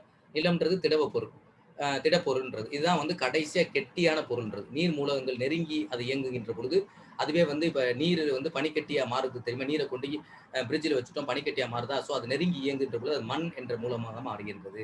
அதுக்கு பேர் கெட்டி பொருள். ஸோ பரமாய சக்தியுள் பஞ்சமா பூதம் தரமாறி தோன்றும் பிறப்பு. பரமாய சக்தி என்பது இறை சக்தி. அந்த இறை சக்தி பஞ்சமா பூதங்களாக பஞ்சபூதங்களாக தரம் மாறி தோன்றக்கூடிய பிறப்பு தான், தரம் மாறி தோன்றது தான் பிறப்பு என்று நம்மளுடைய அவை மூதாட்டி வந்து ரொம்ப தெளிவாவே சொல்லியிருக்காங்க. இதுதான் வந்து வெளி. சரியா? இருக்க ஆற்றல். நான் இருக்க ஆற்றலை பத்தி சொல்லிட்டேன். அதாவது செல்ஃப் கம்ப்ரசிவ் ஃபோர்ஸ் அப்படின்னா தன்னைத்தான் இறுக்கிக் கொள்ளக்கூடிய ஆற்றல், ப்ரெஷர் ஃபோர்ஸ். அப்படி தன்னைத்தான் அழுத்திக் கொள்ளும் போது அது என்ன ஆகும் அப்படின்னா உள்ள வந்து ப்ரெஷர்ஸ் வந்து அதிகமாக கொடுக்கும் போது அந்த ப்ரெஷர்ஸ்னால அந்த பொருள் நொறுங்க ஆரம்பிக்கும். சரியா? ரைட். அடுத்து வந்து இந்த தண்ணீருக்கும் சூழ்ந்தழுத்த ஆற்றல் சொல்லியாச்சு. அதாவது இருக்கும் ஆற்றல் தண்ணீருக்கும் சூழ்ந்தழுத்த, அதாவது தண்ணீருக்கத்தால் தோன்றிய இறை துகள்கள் முதல் கொண்டு பிரபஞ்சத்தில் உள்ள விண்கள், கோள்கள், அண்டங்கள், உயிரினங்கள் அனைத்தும் இறைநிலையே சூழ்ந்தழுத்திக் கொண்டிருக்கின்றன. அதை சுற்றியும் இறைநிலை தான் சூழ்ந்தழுத்திக் கொண்டிருக்கின்றன. அதான் வெளி என்பது எங்கும் எதிலும் நீக்கமர இருந்திருக்கு. அது ஒரு பாய்ம பொருள், எங்கும் எதிலும் நீக்கமர நிறைந்திருக்கின்றது. சரியா? அதைத்தான் சொல்றாங்க. அதன் காரணமாக அந்த ஆற்றலை தண்ணீருக்கும் சூழ்ந்தழுத்தம் ஆற்றல் செல்ஃப் சரௌண்டிங் ப்ரெஷர் ஃபோர்ஸ் என்று அழைக்கணும். ஸோ இதுதான் இயற்கையாக இது வந்து இறைநிலைக்கு இருந்ததுனால தான் இவ்வளவு பொருளா டிரான்ஸ்ஃபர்மேஷன் ஆயிருக்கு, மாற்றங்கள் நடந்தது. இந்த செல்ஃப் கம்ப்ரசிவ் ஃபோர்ஸ் இல்லை அப்படின்னா அந்த பொருள் அப்படியே தான் நின்றுருக்கும், ஸ்டாட்டிக்காக தான் இருந்திருக்கும். ஸோ அதை வந்து ஒரு டைனமிக் ஃபோர்ஸாக கன்வெர்ட் பண்ணதுக்கு காரணம் என்ன அப்படின்னா அந்த இறைநிலைக்கு என்ன இருந்துச்சு அப்படின்னா செல்ஃப் கம்ப்ரசிவ் ஃபோர்ஸ் வந்துருச்சு. சரியா? ரைட். அடுத்து வந்து வேக வேறுபாடு காரணமாக தான் அது இணையுதுன்றது உங்களுக்கு தெரியும். வேகவாறு அசோசியேட் ஆஃப் இதெல்லாம் நீ சொன்ன பார்ட்டிகல்ஸ் எல்லாம். ஒரு நிமிஷம் செல் எடுத்து டைம் பார்த்துக்கிறேன், ஏன்னா 6 o'clock உங்களுக்கு டைம் முடிக்கணும்ல. 9:45 50 நான் முடிச்சிடறேன். Okay, right. அந்த செல்லு கீழே விழுந்துருச்சு, அதை எடுத்தேன். ஓகே.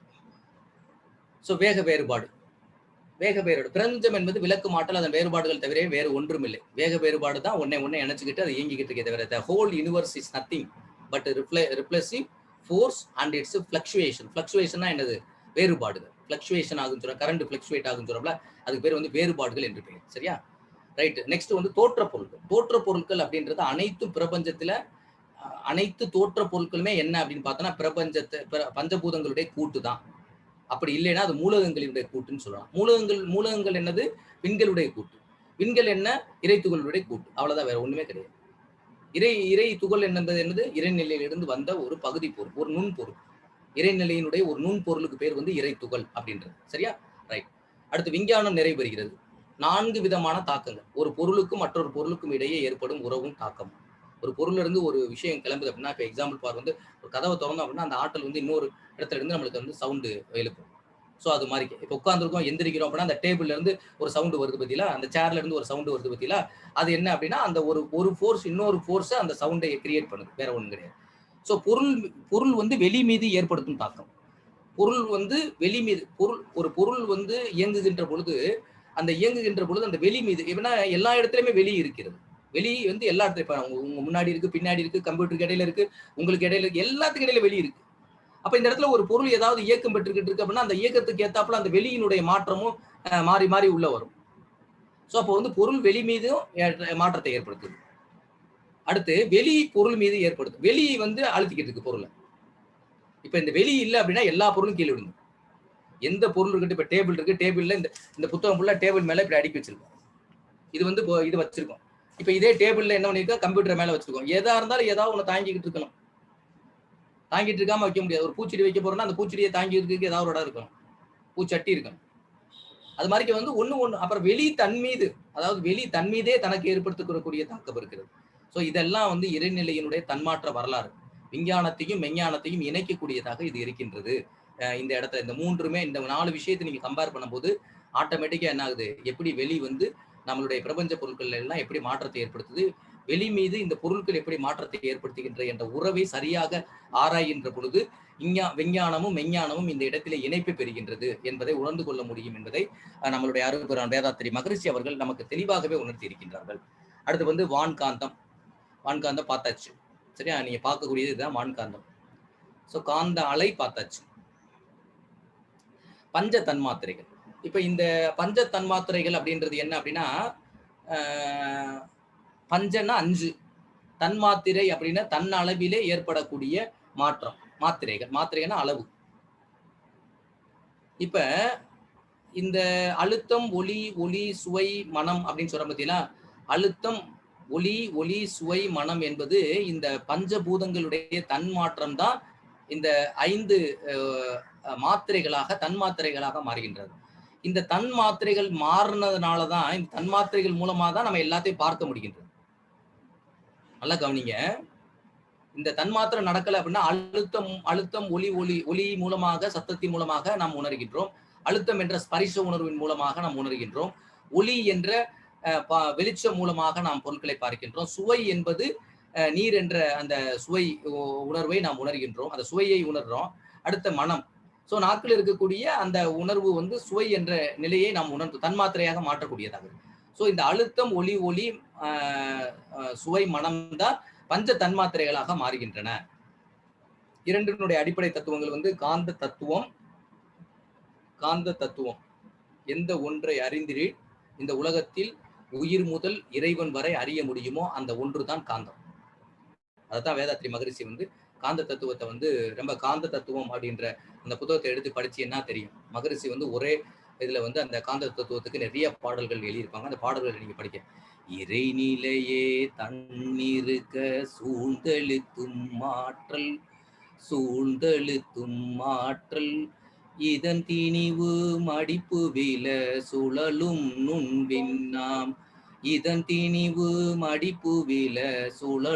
நுண்விண்ணாம்.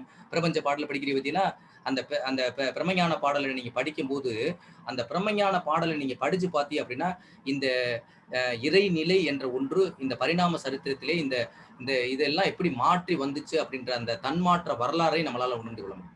எப்படி வந்து இந்த மனிதனாக வந்திருக்க விஷயம் வரைக்கும் இருக்கக்கூடிய அத்துணை விஷயங்களையும் நீங்க அந்த ஒரு பிரம்மஞான பாடலை படிச்சிட்டீங்கன்னாவே அந்த பாடல்ல இருக்கக்கூடிய விஷயங்களை வச்சே நீங்க இந்த பாடத்தை பொறுத்தளவு நீங்க எழுதிடலாம் எல்லா கொஸ்டினுக்கும். சரியா? அடுத்து வந்து பஞ்ச தன்மாத்திரைகள், அதாவது விண்ணிலிருந்து வெளியேறும் போது விளக்கு மாற்றலாக விரைவான அலையாக வெளிவந்த இறை துகள்கள் மீண்டும் இறைநிலையோடு கடந்த அந்த அலைகளாகவே தன்மாற்றம் அடையக்கூடிய நிகழ்ச்சியை தான் பஞ்ச தன்மாத்திரைகள் என்று சொல்கின்றோம். எப்படி வந்து அந்த காந்தம் வருது, அந்த காந்தம் வந்த பிறகு அழுத்தம், ஒளி, சுவை, மனமாக மாறி மீண்டும் 0 ஸ்டேஜுக்கு மீண்டும் அது வந்து இறைநிலையாகவே மாறிவிடுகின்றது. நாக்கு வழியாக அந்த அழுத்த ஆற்றல் வருகின்ற அந்த சுவை உணர்வு வருகின்ற பொழுது அந்த சுவையை உணர்ந்த பிறகு மீண்டும் அது 0வா மாறி மறுபடியும் இறையா மாறி இறைநிலையோடு கலந்து விடுகின்றது. ஸோ இந்த இயக்கம் வந்து எப்படின்னா ஒரு தொடர் இயக்கமாக நடக்கிறது, அவ்வளவுதான். அடுத்த வண்ணங்கள், சுவை, மனம் இதெல்லாம் பார்த்தோம் அப்படின்னா இப்ப எக்ஸாம்பிள் பாரு, ஒளி அலைகள் அவை மோதுகின்ற பொருட்களுக்கு ஏற்ப வண்ணமாக தெரிகின்றன. இப்ப வந்து ஏதாவது ஒரு பொருள் வந்து அந்த வெளிச்சம் பட்டவொடனே அது எப்படி பிரதிபலிக்க பத்தியலா? அதே மாதிரி நாக்கின் மீது வெள்ளைக்கட்டி அதாவது சுகர் ஏதாவது இனிப்பு பொருளை வச்சோம் அப்படின்னா அந்த இனிப்பு சுவையை வந்து உடனே நம்மளால உணர முடியுது. ஸோ இது என்ன நாக்கில் தான் இருக்கு, இன்னும் உள்ளேயே போகல, அதுக்கு சுவை இங்கேயே உணர்றோம் பாருங்க. அப்ப சுவை நரம்புகள் வந்து அது வந்து சுவை உணர்வை பெறக்கூடியதாக இருக்கின்றது. ஸோ இதெல்லாம் அதே மாதிரி வாசனை முகர்றது மூக்கின் வழியாக இதெல்லாம் பார்த்தோன்னா நம்மளால உணர முடியும். இதெல்லாம் வந்து பஞ்ச தன்மாத்திரைகள். இது வந்து மிகப்பெரிய அளவில் பஞ்ச தன்மாத்திரைகள் அப்படின்றதே ஒரு மிகப்பெரிய ஒரு தத்துவம். எப்படி வந்து பஞ்ச தன்மாத்திரைகள் மாற்றம் வருது அப்படின்றது அதை படிச்சோமாவே நம்மளுக்கு அது ஒரு 2 மணி நேரம் தனியா வேணும். அடுத்து வந்து அதனுடைய அடுத்த நிலைகள் வருகின்ற பொழுது உணர்தல் மனம் அப்படின்ற நிலைக்கு வருது. பஞ்ச தன்மாத்திரைகளே உயிரினங்களில் மனமாகவும் மனிதனிடம் 6வது அறிவாகவும் செயல்படுகின்றது.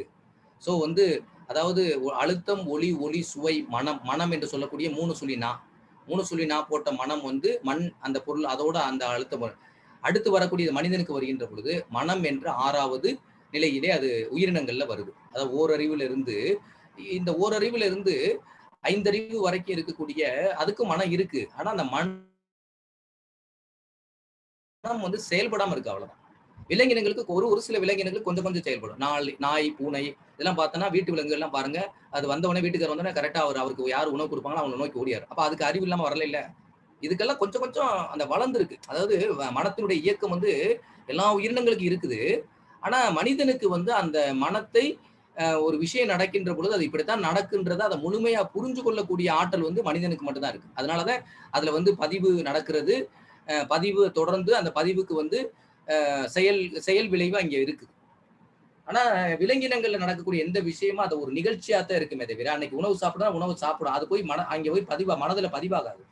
ஆனா மனிதனுக்கு மட்டும்தான் எல்லா விஷயங்களுமே பதிவாகும். அதனாலதான் வந்து நம்மளுக்கு வந்து அந்த மனம் என்ற 6வது அறிவு வந்து முழுமையாக வளர்ச்சி பெற்றிருக்கின்றது. அது வந்து 6வது அறிவாக அது செயல்படுகின்றது அப்படின்றது.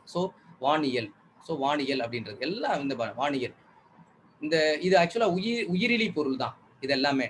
ஆனா இதுல இருந்து வரக்கூடிய ஆற்றல்கள் எல்லாம் நம்ம வாழ்கின்ற இந்த பூமி என்பது இந்த பஞ்சபூதங்கள் என்று சொல்லக்கூடிய அனைத்தும் ஒரு குறிப்பிட்ட விகிதாச்சாரத்தில் இருப்பதன் காரணமாகத்தான் இந்த பூமி என்ற அந்த இதிலே நம்மளால வாழ முடியுது. மற்ற கிரகங்கள்லாம் வாழ்வதற்கு உகந்ததாக இல்லை.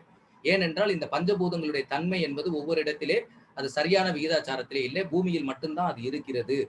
அப்ப இந்த பூமியை சுற்றி வரக்கூடிய அத்துணை கிரகங்களுமே அதிலே இருந்து வெளிப்படக்கூடிய காந்த அலைகள் இங்கே வாழக்கூடிய உயிரினங்களுக்கு தாக்கத்தையும் பாதிப்பையும் ஏற்படுத்துவதாக அது அமைந்திருக்கின்றது. அதனாலதான் அந்த காலத்துல இந்த வானியல் அப்படின்ற அந்த அஸ்ட்ராலஜியே வந்து அவங்க வந்து நம்மளுடைய முன்னோர்கள் ரொம்ப சயின்ஸாக அவங்க வந்து வடிவமைச்சிருந்தாங்க.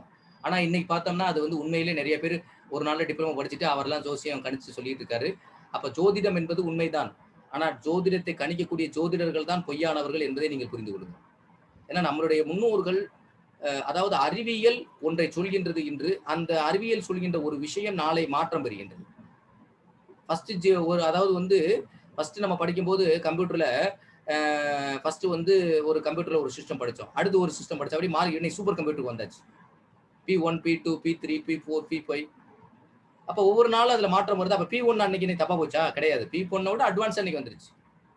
ஆனா அறிவியல் என்பது கருவி காட்சிக்கு மாறிக்கொண்டே இருக்கும். கருவி நுட்பமாக அதனுடைய வடிவம் மாறிக்கொண்டே இருக்கும். மைக்ரோஸ்கோப்பில பாக்குறதுக்கும் சாதாரண ஒரு சும்மா ஒரு கண்ணாடி கிளாஸ் வச்சு அதை வச்சு பாக்குறதுக்கு வித்தியாசம் இருக்குது. ஆனா கருவி விஞ்ஞானத்தை பொறுத்தளவு விஞ்ஞானத்தினுடைய அறிவும் சரி, அந்த கருவியினுடைய நுட்பமும் மாறுகின்ற பொழுது எல்லாமே மாறும். ஆனால் விஞ்ஞானம் என்பது அப்படி மாறுவது அல்ல. விஞ்ஞானம் என்பது அனுபவபூர்வமாக நம்மளுடைய முன்னோர்கள் அந்த பிரபஞ்ச வெளியிலே வியாப்பி தங்களுடைய உயிராற்றலை பிரபஞ்ச வெளியிலே வியாப்பி இந்த பிரபஞ்ச வெளியில் இருக்கக்கூடிய அத்துணை இறைத்துகளுடைய ரகசியங்களை எல்லாம் அவர்கள் வியாப்பி அந்த வியாபத்தின் காரணமாக அதனுடைய தன்மையை பெற்று அவர்கள் நமக்கு வழங்கி இருக்கின்றனர். அப்படிப்பட்ட அற்புதமான விஷயம் பொய்யானதாக இருக்காது, அது உண்மைதான். அதனால அஸ்ட்ராலஜி என்பது நம்ம பொய்ன்னு ஜென்ரலா ஏதோ ஒரு விஷயத்தை வச்சு நம்ம பொய்ன்னு சொல்லக்கூடாது. அஸ்ட்ராலஜி உண்மை. அன்னைக்கு அதை வந்து பொய்யா பயன்படுத்துறாங்க நிறைய. அதுல காசு சம்பாதிக்க வழி இருக்கு. அது வந்து ஒரு ஒன் ஆஃப் தி சைக்காலஜின்னு கூட சொல்லலாம். ஏன்னா ஒரு பையன் ஒருத்தன் சாதத்தை எடுத்துட்டு ஒருத்தன் வர்றான் அப்படின்னா அவனுக்கு பிரச்சனை தான் வருவான். ஆனா அதுல இருந்து ரொம்ப எச்சரிக்கையா இருக்கணும். அஸ்ட்ராலஜிஸ்ட் வந்து தவறு பண்ணாங்க அப்படின்னு வச்சுக்கலேன், அந்த தவறு வந்து அவங்களை மிகப்பெரிய பாதாளத்துல கொண்டு விட்டுரும்.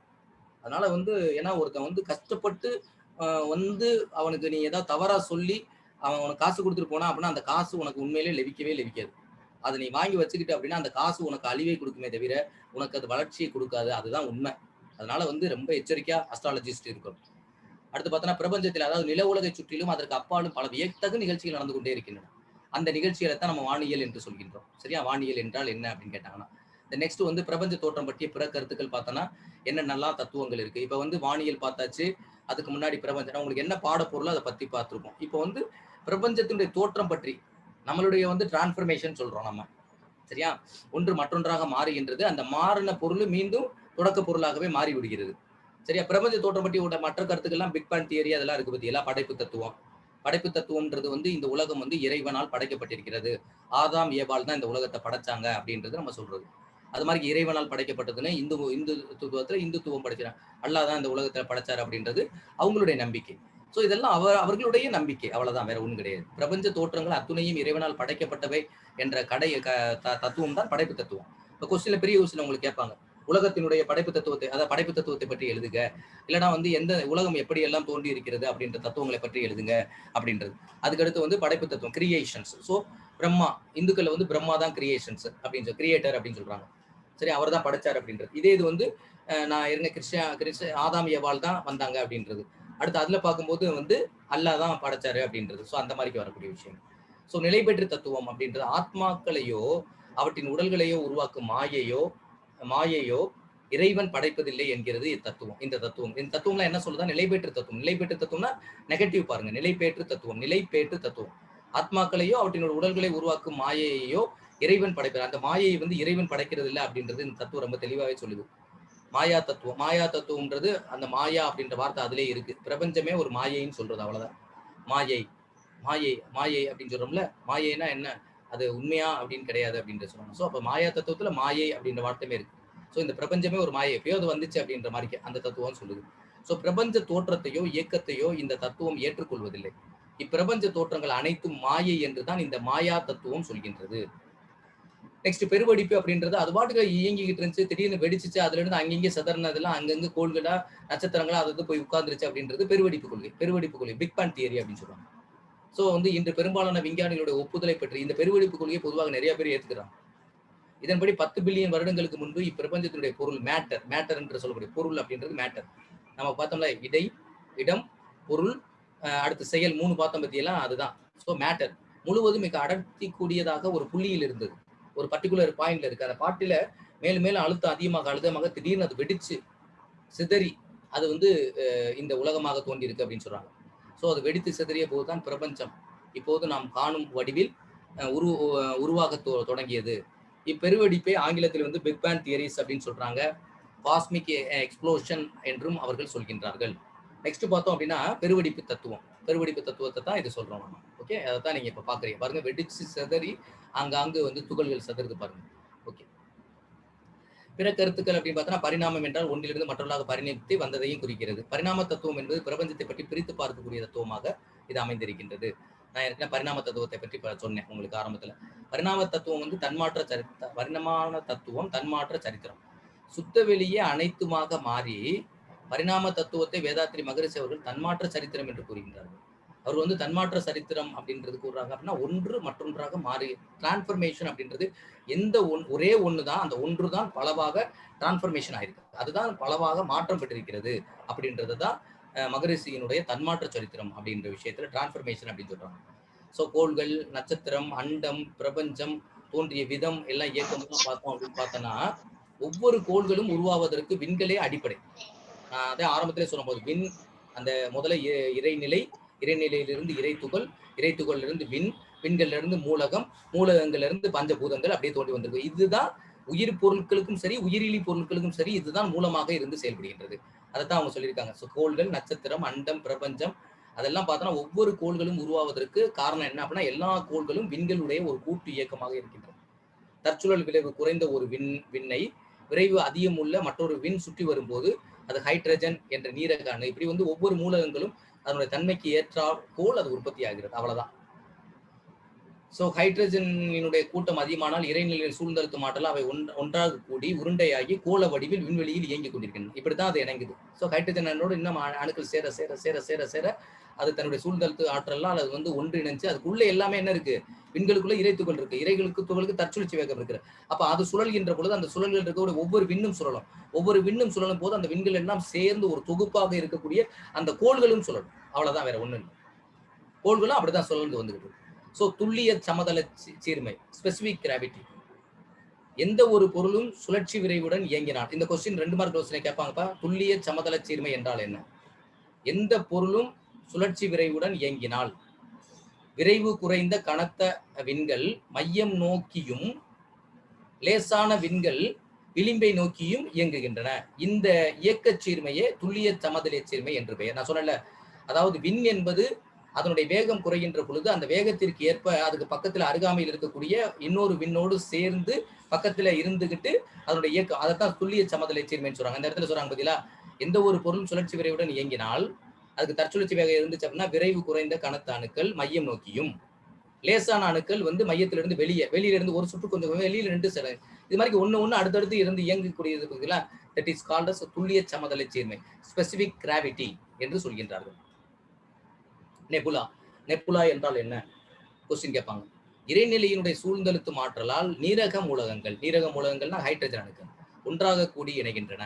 அப்படி ஒன்றாக கூடி இணைகின்ற அந்த நிகழ்ச்சியை தான் நெபுலா என்று நம்ம சொல்றோம். அதுதான் அதனுடைய தொடர்ச்சி. அப்போது அவற்றுக்கு சுழல் இயக்கத்தோடு கூடிய கோள வடிவமும் உண்டாகின்றன. இந்த மாதிரிக்க வந்து அதாவது நீரக மூலக்கூறுகள் அவை வந்து ஹைட்ரஜன் அணுக்கள் ஒன்று கூடி இணைகின்ற பொழுது அவற்றுக்கு வந்து சுழல் இயக்கத்தோடு கோள வடிவமும் உண்டாகின்றன. அந்நிலையில் அவற்றினுடைய அடர்த்தி நிலை மிகவும் குறைவு. இந்த மாதிரி அப்படி கோள வடிவமாக ஹைட்ரஜன் இணைந்து உருவாகும் போது கோள வடிவம் வருகின்ற பொழுது அதுக்கு இயக்கம் அடர்த்தி நிலை குறைவு. ஸோ இதைத்தான் இந்த மூலக கூட்டினை தான் நம்ம வந்து நெபுலா என்று சொல்கிறோம். நெபுலா என்றால் என்ன அப்படின்னு கேட்டாங்கன்னா நீங்க கரெக்டா அதற்கான ஆன்சர் பண்ணிருங்க. ஸோ இதுதான் நெபுலா, இதுதான் நெபுலாஸ் அப்படின்னு சொல்றது. ஓகே. ஸோ அடுத்து நீர்.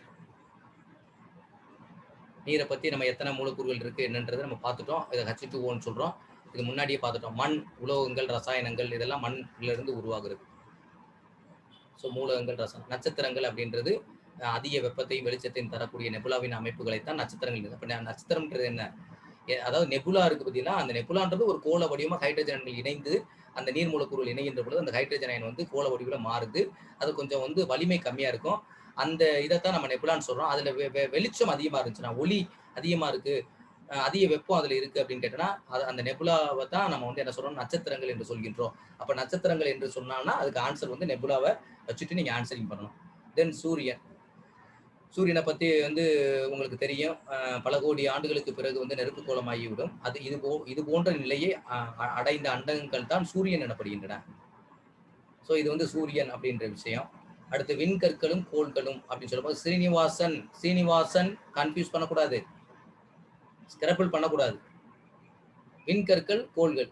ஒவ்வொரு சூரிய கோளில் இருந்தும் அவற்றினுடைய தற்சுழற்சியினால் உட்புறம் இருந்து வெளியேறும் பேராணுக்கள் ஆகிய மூலகங்கள் அந்த சூரியனை சுற்றிலும் சிறிய பெரிய உருவங்களாக இவையே ஆஸ்ட்ராய்டு, அதாவது விண்கற்கள் எனப்படும். அதாவது வந்து ஒவ்வொரு சூரிய கோள்களும் வந்து சுழண்டு தற்சுழற்சி வேகம் சுற்றிக்கிட்டே இருக்கும்போது அதுல இருந்து வெளியேறக்கூடிய பேராணுக்கள் இருக்கு பத்தியா, அதாவது மூலகங்கள் இருக்கு பத்தியா, அந்த மூலகங்கள் வந்து என்ன ஆகுது அப்படின்னா அந்த சூரியனை சுற்றி அது சிறிய பெரிய உருவங்களாக வடிவெடுக்கிறது. அப்படி வடிவெடுக்கின்ற பொழுது அதைத்தான் நாம் விண்கற்கள் என்று சொல்கிறோம். இப்போ விண்கற்கள் ஆஸ்ட்ராய்ட்ஸ்னா என்ன அப்படின்னு சொல்றத நம்ம படிச்சுக்கிறோம். ஸோ இதான் வந்து விண்கற்கள். பாருங்க, இந்த கோளுக்கு பக்கத்தில் இருக்கக்கூடிய இதுல இருந்து வெளியேறிய பேராணு மூலக்கூறுகள் அவையெல்லாம் ஒன்று இணைந்து இந்த இடத்துல அது வந்து எதா இயங்கிக்கிட்டு இருக்கு, ஒரு ஆஸ்ட்ராய்ட்ஸா இயங்கிக்கிட்டு இருக்கு, அதாவது விண்கற்களா இயங்கிக்கிட்டு இருக்கு. அடுத்து கோள்களுக்கு இடையில் உள்ள தொலைவு. ஒவ்வொரு கோள்களுக்கும் என்ன இடையில் இருக்கு தொலைவு அப்படின்றது உங்களுக்கு எல்லாத்துக்குமே நீங்க எக்ஸாமினேஷன் இதுல படிக்கும் போது உங்களுக்கு தெரியும். அதனால வந்து அதை பற்றி வந்து உங்களுடைய புத்தகத்துல ரொம்ப தெளிவா கொடுத்திருப்பாங்க. அதனால கோள்களுக்கு இடையில் உள்ள தொலைவு அப்படின்றத நீங்க ஸோ இது மில்கி வேவ்ஸை பத்தி, மில்கி வேவ்ஸ் அப்படின்னா எந்த அதனுடைய ஒளியாண்டு என்ன, அது எப்படி இயங்கும் அப்படின்றத பத்தி பார்க்கறது. ஸோ இதை பத்தி லைட்டா பாத்துங்க. பால்வெளி அதாவது பிரபஞ்சம், பேரியக்க மண்டலம். விண்வெளியில் சிறைப்பட்டிருந்த இறை துகள்கள் விண்ணினுடைய தற்சுழற்சியின் காரணமாக விண்ணை விட்டு வெளியேறுகின்றது. இவ்வாறு வெளியேறும் இறை துகள்கள் தான் வான்காந்தம் நம்மன்னு சொன்னோம். அப்ப பூமி தன்னைத்தான் மணிக்கு 1042 மைல் வேகத்தில் சுழன்று கொண்டிருக்கின்றது. அதே சமயத்தில் பூமி சூரியனை மணிக்கு 15,500 மைல் வேகத்தில் வலம் வந்து கொண்டிருக்கின்றது. இது வந்து என்னன்னா பூமி அப்படின்றது, அதாவது வந்து பேரியக்க மண்டலத்துல இது. அதே இது வந்து பால்வெளி மண்டலம் அப்படின்னு பார்த்தோம்னா கோடிக்கணக்கான சூரிய குடும்பங்கள். இப்ப நம்ம பார்க்கக்கூடிய சூரிய குடும்பம் இருக்கு பார்த்தீங்கன்னா, நம்ம சூரிய குடும்பம் 9 கோள்களோடு நம்ம இருக்கிறோம். பூமியும் அந்த சூரிய குடும்பத்துல ஒன்று. ஸோ இந்த 9 சூரிய குடும்பங்கள் சேர்ந்தது நம்ம வந்து ஒரு சூரிய குடும்பத்தை சார்ந்தவர்கள்.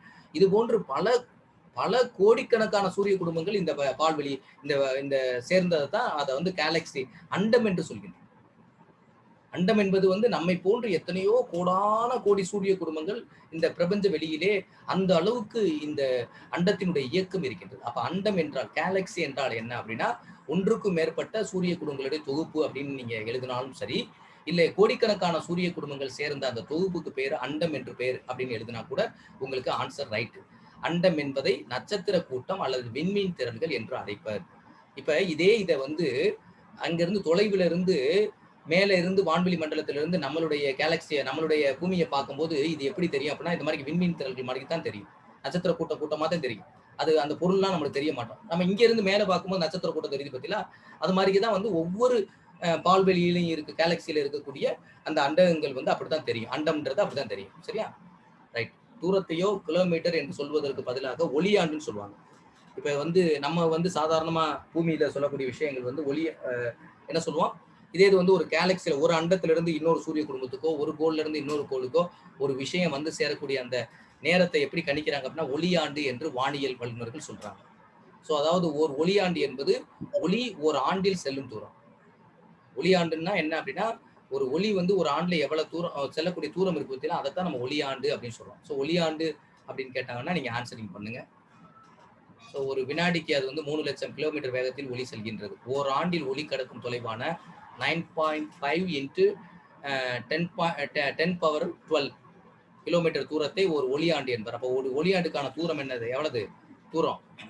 ஸோ 9.5 இன்ட்டு 10^12 தூரம் வந்து அது கடந்து செல்லுது. சரியா? ரைட். நமக்கு அருகில் உள்ள நட்சத்திரமான ஆல்பா சென்டாரியில் இருந்து ஒளி நமக்கு வந்து சேர, நமக்கு பக்கத்தில் இருக்கக்கூடிய ஆல்பா என்ற ஒரு நட்சத்திரம் இருக்கு, பூமிக்கு ரொம்ப அருகில. அதுல இருந்து ஒரு ஒளி நம்மளுக்கு வந்து சேர்றது கூட எவ்வளவு நாள் ஆகுதான், 4.3 ஆண்டுகள் ஆகும். நமக்கு அருகில் உள்ள துணைக்கோளான சந்திரன் பூமிக்கு 1.2 வினாடியிலும் சூரியன்ல இருந்து 8 நிமிடத்திலும் ஒளி வந்து நம்மளுக்கு பூமிக்கு வருது. அப்ப சூரியன்ல இருந்து வரக்கூடிய அந்த ஒளி வரக்கூடிய 8 நிமிடத்துல வந்துருது சூரியன்ல இருந்து. சந்திரன்ல இருந்து 1.2 வினாடியில நம்மளுக்கு வந்து அங்க இருந்து நம்மளுக்கு துணைக்கோள்கள் இருந்து பக்கத்துல வேகமா குயிக்கா வருது. ஸோ அடுத்து வந்து பிரபஞ்சம் அப்படின்றது இப்ப அடுத்து பாருங்க, எப்படி வந்து அண்டம் என்பது என்ன சொன்னோம், பல கோடான கோடி சூரிய குடும்பங்கள்லாம் சேர்ந்ததுக்கு பேர் வந்து அண்டம் சொன்னோம், கேலக்சின்னு சொன்னோம். இந்த பல கேலக்சி எல்லாம் சேர்ந்ததுக்கு பேர் தான் பிரபஞ்சம், யூனிவர்ஸ் அப்படின்னு சொல்றோம். இப்ப புரிஞ்சுக்கிச்சா? சோ பல கோடிக்கணக்கான அண்டங்கள்ன்றது கேலக்சி. கேலக்சினா என்னன்னு தெரிஞ்சா தான் உங்களுக்கு அது புரியும். கேலக்சினா உங்களுக்கு ஏற்கனவே சொல்லியாச்சு, என்னது, பல சூரிய குடும்பங்கள், பல கோடி சூரிய குடும்பங்கள் இணைந்ததுக்கு பேர் வந்து அண்டங்கள்னு சொல்றோம். இதே மாதிரி பல அண்டங்கள் இணைந்த பல கோடிக்கணக்கானது சேர்ந்த தொகுப்புக்கு பேர் வந்து பிரபஞ்சம். அதுதான் யூனிவர்ஸ். அதுதான் நம்மளுடைய யூனிவர்ஸ் அப்படின்னு சொல்றோம். அதுதான் உலகம் அப்படின்னு சொல்றோம், பிரபஞ்சம் என்று சொல்றோம். இன்னொன்னு அடுத்ததுக்கு பால்வெளி, அண்டத்திற்கு அடுத்து இருப்பது, அதாவது வந்து ஆண்ட்ரோமெடா அண்டம் அப்படின்னு சொல்லுவாங்க. ஆண்ட்ரோமெடா கேலக்சி அப்படின்னு சொல்லுவாங்க. இது வந்து பால்வெளி அண்டத்திற்கு அடுத்து இருக்கக்கூடிய ஒரு விஷயம் அப்படின்றது பிரபஞ்சத்தை. பிரபஞ்சம்னா என்னன்னு நீங்க ஆன்சர் பண்ணணும் கொஸ்டின் கேட்டாங்கன்னா. ஸோ இதுதான் வந்து பாருங்க, பல கோடி அண்டங்கள் சேர்ந்த அந்த தொகுப்புக்கு பேர் தான் யூனிவர்ஸ் அப்படின்னு நம்ம சொல்றோம். ஓகே, அதை தான் இந்த படத்துல நீங்க பாக்குறீங்க. இது ஒரு சூரிய குடும்பம், இது ஒரு இது ஒரு அண்டம், இது ஒரு அண்டம், அது மாதிரி நிறைய அண்டங்கள் இருக்கு பாருங்க. ஸோ உயிரற்ற பொருட்களில் உடைய அறிவினுடைய செயல்பாடு, அதாவது நான் என்ன, உயிரிலி பொருள் உயிர் பொருள் அனைத்திலுமே இறைநிலையினுடைய தன்மை தான் செயல்பாடா இருக்கின்றது. அது எப்படி மாறி வந்துச்சு அப்படின்ற விஷயத்தை ஒன்று விரிவா பார்த்தோம். உயிரற்ற பொருட்களையும் உயிருள்ள பொருட்களையும் எப்படி செயல்படுது அப்படின்னு பார்த்தோம்னா, உயிரற்ற பொருட்களை 3 நிலை தான்: அமைப்பு, துல்லியம், இயக்க ஒழுங்கு. கொஸ்டின்ல கேட்பான், உயிரற்ற பொருட்களை அறிவின் செயல்பாடு எப்படி இயங்குகின்றது? அப்படி அமைப்பு பேட்டர்ன், துல்லியம் பிரிசிஷன், இயக்க ஒழுங்கு அப்படின்றது ரெகுலாரிட்டி என்று சொல்லக்கூடிய விஷயம். ஸோ இந்த அளவுல தான் அது இயங்குது. ஆனா அமைப்பு அப்படின்றது, பேட்டர்ன் அப்படின்னா என்னன்னா பொருள்களுடைய உருவமைப்பு. ஒரு பொருள் இருக்கு அப்படின்னா அதுக்கு நீளம் அகலம் இருக்கும், ஆழம் இருக்கும், இல்லைன்னா வந்து அந்த கண பரிணாமம் இருக்கும். ஸோ இதெல்லாம் கொண்டுதான் ஒரு பொருளுடைய உருவமைப்பு பேட்டர்னை சொல்லுவோம். ஒரு கல் இருக்கு அப்படின்னு வச்சுக்கலாம், அந்த கல்லுடைய சைஸ் ஒரு பெரிய கல்லா இருந்தா ஒரு மாதிரி. இப்போ இது வந்து என்ன அப்படின்னா மவுஸ்னா இது இதனுடைய சைஸ் அவ்வளவுதான், இதனுடைய அளவு இவ்வளவுதான். இதே இது வந்து ஒரு செல்போனுடைய அளவுன்னு கேட்டோம்னா இதுதான் அதனுடைய அளவு. ஸோ எந்த பொருளை பார்த்தாலும் அது ஒரு வடிவம் இருக்கு பத்தியா, அமைப்பு இருக்கு பத்தியா, that is called as pattern. So அடுத்து பார்த்தோம் அப்படின்னா பேட்டர்ன் ப்ரிசிஷன் அப்படின்னா துல்லியம், உருவ அமைப்பு, ஒரு உருவ அமைப்பு உள்ளடங்கியது. இறைநிலையினுடைய தன்மை வெளிப்படுவதை துல்லியம் என்றும் குணம் என்றும் சொல்கின்றோம். இப்போ எக்ஸாம்பிள் பாரு, இதை வந்து துல்லியம் அப்படின்னா என்ன, ப்ரிசிஷன் அப்படின்னா என்ன அப்படின்னு பார்த்தோன்னா, ஒரு ரோஜா பூவில் போய் மல்லிகைப்பூ பூக்குமா? பூக்காது. ஒரு கனகாமரத்துல போய் ஒரு வேற ஒரு பூ ஏதாவது பூக்குமா? பூக்காது. அதுதான் அது அதனுடைய இயல்பு தான். ஸோ அந்த மாதிரிக்கே வந்து அதுதான் அப்படின்ற மாதிரிக்கே வந்து இயங்கிக்கிட்டு இருக்கு. ஸோ அது வந்து ப்ரெசிஷன். தென் இயக்க ஒழுங்கு அப்படின்றது பார்க்கும்போது அணுக்கள் விரைவு சுழற்சி எண்ணிக்கைக்கு ஏற்ப முறையான வகையிலே மாற்றம் ஏற்பட்டு கொண்டு இருப்பதே இறைநிலையினுடைய இயக்க ஒழுங்கு. அந்த பொருள் வந்து அதனுடைய அதுல இருக்கக்கூடிய அணுக்களுடைய விரைவு சுழற்சி, அதுல இருக்க அந்த அணுக்கள் இருக்கக்கூடிய எத்தனை மூலகங்கள் இருக்கு அப்படின்ற எண்ணிக்கைக்கு ஏற்ப அதனுடைய இயக்கத்திலே சில மாற்றங்கள் இருக்கும். சில பொருள் விரைவாக சுழலும், சில பொருள் மெதுவாக சுழலும். So that is called as regularity. So pattern, precision and regularity இதெல்லாம் என்ன அப்படின்னா உயிரற்ற பொருட்கள்ல இறைநிலையினுடைய இயக்கம் அப்படின்ற விஷயம். இதே இது உயிருள்ள பொருட்களா இருந்தா என்னென்ன அப்படின்னு பார்த்தோன்னா, ஒரு கோள்கள், அதாவது உயிருள்ள பொருட்களை பாருங்க,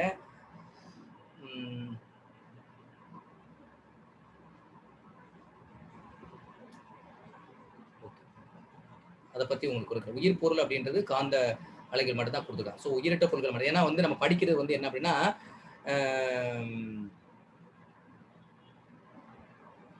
ஒன்லி வந்து கோள்களை பற்றியும் பஞ்சபூதங்களை பற்றி பேசுறதுனால அது மட்டும் தான் கொடுத்துருக்காங்க. ஸோ உயிர் பொருட்கள் அப்படின்றது உயிர் பொருட்களோடு காந்த ஆற்றல் துகள்கள் வந்து மோதும் போது அது எந்தெந்த உயிர்கள் மீது மோதுகின்றதோ அங்கு ஒரு பாதிப்பை ஏற்படுத்தும். அந்த உயிர் வகை ஒவ்வொன்றிலும் எந்த அளவுக்கு கோள்களிலிருந்து வருகின்ற அலைகள் வாங்கிக் கொள்கின்றதோ என்பது அதற்குள்ளாக அமைந்திருக்கும் அறிவாட்சி தர அமைப்பு. ஒவ்வொன்றுக்கும் ஒரு அறிவாட்சி திறம் இருக்கும். வெளியிலிருந்து வரக்கூடிய அந்த அலைகள்ல இருந்து வரக்கூடிய அந்த உயிர் எந்த அளவுக்கு அது ஏற்றுக்கொள்கிறதோ அதைத்தான் நம்ம அறிவாட்சி தரம் என்று சொல்கின்றோம். உயிருக்கு உயிர் வித்தியாசம் இருக்கு. ஸோ கருமையம் அப்படின்றது உங்களுக்கு வந்து கருமையத்தை பத்தி ரொம்ப வந்து உங்களுக்கு தனியா கருமையம் அப்படின்ற ஒரு டாபிக் வந்து அடுத்த கிளாஸ்ல வந்து உங்களுக்கு கருமையம் அதோட முக்கியத்துவத்தை பத்தி ரொம்ப எடுக்கிறதுக்கு இருக்கிறாங்க. அதனால கருமையம் அப்படின்றது இதுதான் மூலமான விஷயம். நம்மளுக்கு இந்த கருமையத்துல தான் அனைத்துமே பதிவாகக்கூடியது. அதை பற்றி உங்களுக்கு விரிவாகவே சொல்லுவாங்க. கருமையம் ஒரு நீதிமன்றம் அப்படின்னு சொல்லுவாங்க மகரிஷி. நம்ம எது செஞ்சாலும் அந்த அந்த வந்து செயலுக்கேற்ற விளைவு வந்து அங்கே கருமையத்தில் போய் பதிவாகி தக்க காலத்தில் தக்க விளைவை தக்க நேரத்தில் தக்க நபருக்கு கொடுத்து விடும் என்பதிலே மாற்றம் கிடையாது. அதனால எல்லா செயல்லையுமே விழிப்புணர்வோடு இருக்கணும். அதுக்கும் வேதாத்ரி மகரிஷி என்ற பயிற்சி பெற்றவங்க இன்னும் மிக விழிப்போடு இருக்க வேண்டும். ஏன்னா வந்து தப்புன்னு தெரிஞ்சு தெரியாம ஒருத்தன் தப்பு செய்யறான் அப்படின்னா அவனுக்கு தண்டனை கம்மி. ஏன்னா அவன் தெரியாம செஞ்சுட்டான். ஆனா இதெல்லாம் தப்புன்னு தெரிஞ்சு நம்ம தப்பு செஞ்சோம் அப்படின்னு வச்சுக்கோங்க, ஒரு யோகால இருக்கக்கூடியவங்க, ஒரு ஸ்பிரிச்சுவல் வேல இருக்கக்கூடியவங்க தப்புன்னு தெரிஞ்சு அதை நம்ம தப்பு செஞ்சோம்னா நம்மளுக்கு ரெட்டிப்பு மடங்கு தப்பு நம்மளுக்கு தண்டனை உண்டு. சரியா? யாரையும் இந்த உலகத்துல வந்து அடிச்சு வாழ்ந்ததா சரித்திரமே கிடையாது. யாரத்தையும் அவரை விழுத்தாட்டி இவர் அந்த உயிருக்கு அவங்கவுங்களுக்கு இயல்பு. யாராலையும் சூரியனுடைய வெளிச்சத்தை மறைக்கவே முடியாது. அது மாதிரி கருமையத்துல அவங்கவுங்க செய்யற விளைவு அவங்களுக்கு பதிவாகி இப்பெல்லாம் அந்த காலத்துல எல்லாம் அவங்க அப்பா செஞ்சது, தாத்தா செஞ்சது, பாட்டி செஞ்சது அதெல்லாம் அந்த பாவம் அந்த பையனுக்கு வந்திருக்குன்னு சொல்லலாம். இப்பெல்லாம் அப்படிலாம் கிடையாது. உடனுக்குடனே அவங்களுடைய வாழ்க்கையில அதை பார்த்துட்டு தான் அந்த வாழ்க்கையை விட்டு அவங்க வெளியே போவாங்க. அப்படிதான் இறைநிலை இப்ப எல்லாத்தையும் கட்டமைச்சிருக்கு. அதனால பயப்படவே வேணாம். சரியா? அப்ப கோள்களும் நம்ம உடம்புல இருக்கக்கூடியது. இப்ப எக்ஸாம்பிள் பாரு, கோள்கள்ல காந்தாலை எப்படி தாக்கம் வந்து சூரியன்ல இருந்து வரக்கூடிய காந்தாலை நம்ம உடம்புல நேரடியா எலும்பை வந்து தாக்குது. முதல்ல இருந்து வரக்கூடிய காந்த அலைகள் வந்து நம்மளுக்கு உடம்புல தோலை என்ற இது மேல தாக்கத்தை ஏற்படுத்துது. வெள்ளி, அதாவது சுக்கிரன் என்று சொல்லக்கூடிய அது நம்ம இதுல வந்து சுக்கீலம் என்று சொல்லக்கூடிய சுக்கீலம் சுரோகிதம் என்று சொல்லக்கூடிய அதுல வந்து தாக்கத்தை ஏற்படுத்துது. அடுத்து சந்திரன் என்பது ரத்தத்துல வந்து நம்ம உடம்புல தாக்கத்தை ஏற்படுத்துது. செவ்வாய் கிரகம் வந்து நம்ம வந்து எலும்புல இருக்கக்கூடிய எலும்பு மஜ்ஜையில அதனுடைய தாக்கத்தை ஏற்படுத்துது. வியாழன் என்பது மூளை செல்கள்ல தாக்கத்தை ஏற்படுத்துது. சனி என்பது நம்மளுடைய நரம்புல பிரச்சனைகள் வருது அப்படின்னா அது வந்து சனி என்ற கிரகத்தினுடைய தாக்கம். அதுல இருந்து வரக்கூடிய காந்தலை சரியா இல்லைன்னு அர்த்தம். ராகு கேது என்பது மனம், அதாவது ஓசஸ் சக்தி, ஓசஸ் அப்படின்ற சொல்லக்கூடிய அந்த மனம் என்று சொல்லக்கூடிய அந்த நிலையில அது இயங்கக்கூடியதாக இருக்கும் அப்படின்றது சொல்லியிருக்காங்க. ஸோ ராகு கேத நேரம், ராகு கேது எப்ப அலை வீச்சுன்னா சூரிய சந்திர ஒளி பாதிப்பு ஏற்படும். அப்போ உடலில் வந்து ரசாயன வேறுபாடு அந்த நேரத்துல தான். அதனாலதான் இந்த கிரண காலங்கத்துல அந்த கிரகணம் நடக்கிற வரைக்கும் சாப்பிடக்கூடாதுன்னு சொல்லுவாங்க. காரணம் என்ன அப்படின்னா உணவு வந்து செரிமானம் வந்து குறைவா இருக்கும், அது செரிமானம் ஆகாது. அதனால வந்து தவிர்க்க சரி செய்யறதுக்கு தான் இந்த கிரகண நேரங்கள்ல ராகு கேத பயிற்சியின் போதெல்லாம் அந்த விரதம் இருக்கிறத நம்ம மக்கள் வச்சாங்க. அப்போ அந்த நேரத்துல நம்மளுக்கு நோய் எதிர்ப்பு சக்தியும் குறையும். அப்பம்போது வந்து அந்த நேரத்துல அளவுக்கு அதிகமா உணவு சாப்பிட்டோம், தேவையில்லாத உணவுகள் சாப்பிட்டோம்னா அதுவே நோயா வந்துரும் அப்படின்றதுக்காக தான். ஸோ நெக்ஸ்ட் பார்த்தோன்னா வான்காந்தத்தினுடைய இணைப்பு டயத்தை பார்த்துறேன். 42வது. இன்னும் ஒரு 3 நிமிஷத்துல நான் முடிச்சிடுறேன். ஒரு நிமிஷம் கூட போதும். வான்காந்தம் இணைப்பு. பேரியக்க மண்டலம் முழுவதும் உள்ள காந்தம் என்பது ஒரே ஆற்றல் தான். இந்த பேரியக்கத்தில் இருக்கிற எல்லாம் வந்து ஒரே ஆற்றல் தான். ஆனால் அது இயங்கும் இடத்திற்கு ஏற்ப வான்காந்தம் என்றும் ஜீவகாந்தம் என்றும் கோள்கள்ல இருந்துச்சுன்னா அது கோள்கள்ல இருக்கக்கூடிய அந்த ஒவ்வொன்றுக்கும் ஒரு சொல்றாங்க பாருங்க. இப்போ கோள்கள் இருக்கு அப்படின்னா அது பேர் மீன் காந்தம் என்று சொல்றாங்க. அதே மாதிரி ஊன் காந்தம் என்பது நம்மளுக்கு ஜீவகாந்தத்தில் இருக்குது. ஜீவன்களை உடலில் உற்பத்தி ஆகுது. இப்படி வந்து ஒவ்வொரு இடத்துல எல்லாமே காந்தம் தான். இந்த பேரியக்க மண்டலம் முழுவதும் காந்தம் தான் இருக்குது. அந்த பொருள்கள் இருக்கிறதுக்கு ஏற்றாப்புல அந்த காந்தத்தினுடைய பெயர் வேறுபடுகிறதே தவிர அதனுடைய தன்மை எல்லாமே ஒரே மாதிரிதான் இருக்குது அப்படின்றது. ஸோ காந்தத்தினுடைய பெரும் மதிப்பையும் அதன் விரிவான பேர் ஆற்றல்களையும் உணர்ந்தவர்கள் காந்தம் வலை போல பிரபஞ்சம் முழுவதும் நிரம்பி இருப்பதை நமக்கு விவரித்துள்ளார்கள். அப்படிப்பட்ட அற்புதமான நிகழ்ச்சி, அப்படிப்பட்ட அற்புதமான இந்த பிரபஞ்ச வெளியினுடைய இயக்கங்களை எல்லாம் பிரம்ம ஞானத்தின் மூலமாக நம்மளுடைய அருள்புரான் வேதாத்திரி மகரிஷி அவர்கள் நமக்கு மிக தெளிவாகவே சொல்லிக் கொடுத்திருக்கின்றார்கள். எனவே இந்த பாடத்தை உள்வாங்கிக் கொண்ட நீங்கள் இந்த பாடம் எழுதுகின்ற அளவிலே வைத்து விடாமல் நீங்கள் கேட்ட விஷயங்களை எல்லாம் மீண்டும் மீண்டும் உங்களுடைய மனதுக்குள் நீங்கள் ஆராய்ச்சிக்கு எடுத்துக்கொள்கின்ற பொழுது, அப்படி உயர்ந்த பொருளை பற்றியான ஆராய்ச்சியை ஒரு மனிதர் தொடர்ந்து செய்கின்ற பொழுது அவனுடைய உடல் அளவிலேயும் சரி, மன அளவிலும் சரி, ஒவ்வொரு செல்களிலும் அந்த அறிவினுடைய அறிவாட்சி தரும் கூடிக்கொண்டே இருக்கும். அப்படி கூடிக்கொண்டே இருக்கின்ற பொழுது அவனுடைய வாழ்க்கையிலே ஏற்படக்கூடிய பல பிரச்சனைகளிலிருந்து அவர்கள் வெளிவருவதற்கு அந்த இயற்கையே அவர்களுக்கு துணை செய்யும் என்று கூறி இந்த அற்புதமான வாய்ப்பை எனக்கு வழங்கிய மதுரை ஜோன் தலைவர் உள்ளிட்ட குறிப்பாக சுபாஷ் உள்ளிட்ட அனைவருக்கும் என்னுடைய வணக்கத்தையும் வாழ்த்துதலை தெரிவித்துக் கொண்டு தொடர்ந்து வருகின்ற மற்ற பாடப்பகுதிகளிலும் உங்களுக்கு பாடம் எடுக்க வருகின்ற ஆசிரியர் பெருமக்கள் மிகச் சிறப்பாகவே பாடம் எடுக்கக்கூடிய ஆசிரியர் பெருமக்களை நம்மளுடைய தலைவர் அவர்கள் திட்டமிட்டு அதை ஏற்பாடு செய்திருக்கின்றார்கள். எனவே இந்த பெருந்தொன்று என்று சொல்லக்கூடிய காலகட்டத்திலே நீங்கள் வீட்டிலே இருந்து கொண்டு இந்த கல்வி மற்ற கல்வியை போல் அல்லாமல் ஒரு அருள் ஆற்றலை உள்வாங்கிக் கொள்ள கல்வியாக நீங்கள் மற்ற பாடங்களையும் உள்வாங்கிக் கொள்ள வேண்டும் என்று கூறி நீங்கள் வந்து சேஃபா உங்களுடைய வீடுகளிலே நீங்கள் இருக்க வேண்டும். அதற்கு எல்லாம் வல்ல இறையருளும் குருவருளும் உங்களையும் உங்களுடைய குடும்பத்தையும் வழிநடத்த வேண்டும் என்று கூறி மீண்டும் அடுத்த ஒரு பாடப்பிரிவிலே நாம் சந்திப்போம் என்று கூறி விடைபெறுகிறேன். நன்றி, வணக்கம். வாழ்க வையகம், வாழ்க வையகம், வாழ்க வளமுடன்.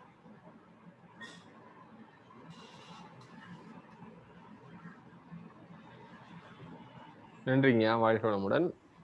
அன்பர்கள் கேள்விகள் இருந்தா கேட்கலாம். பிரீதா நம்ம அன்மியூட் கொடுத்துருக்கிறேன்.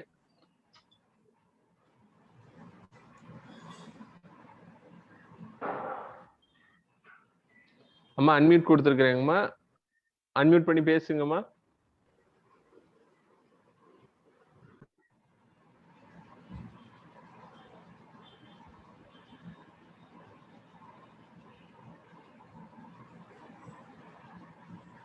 வாழ்க வளமுடன்.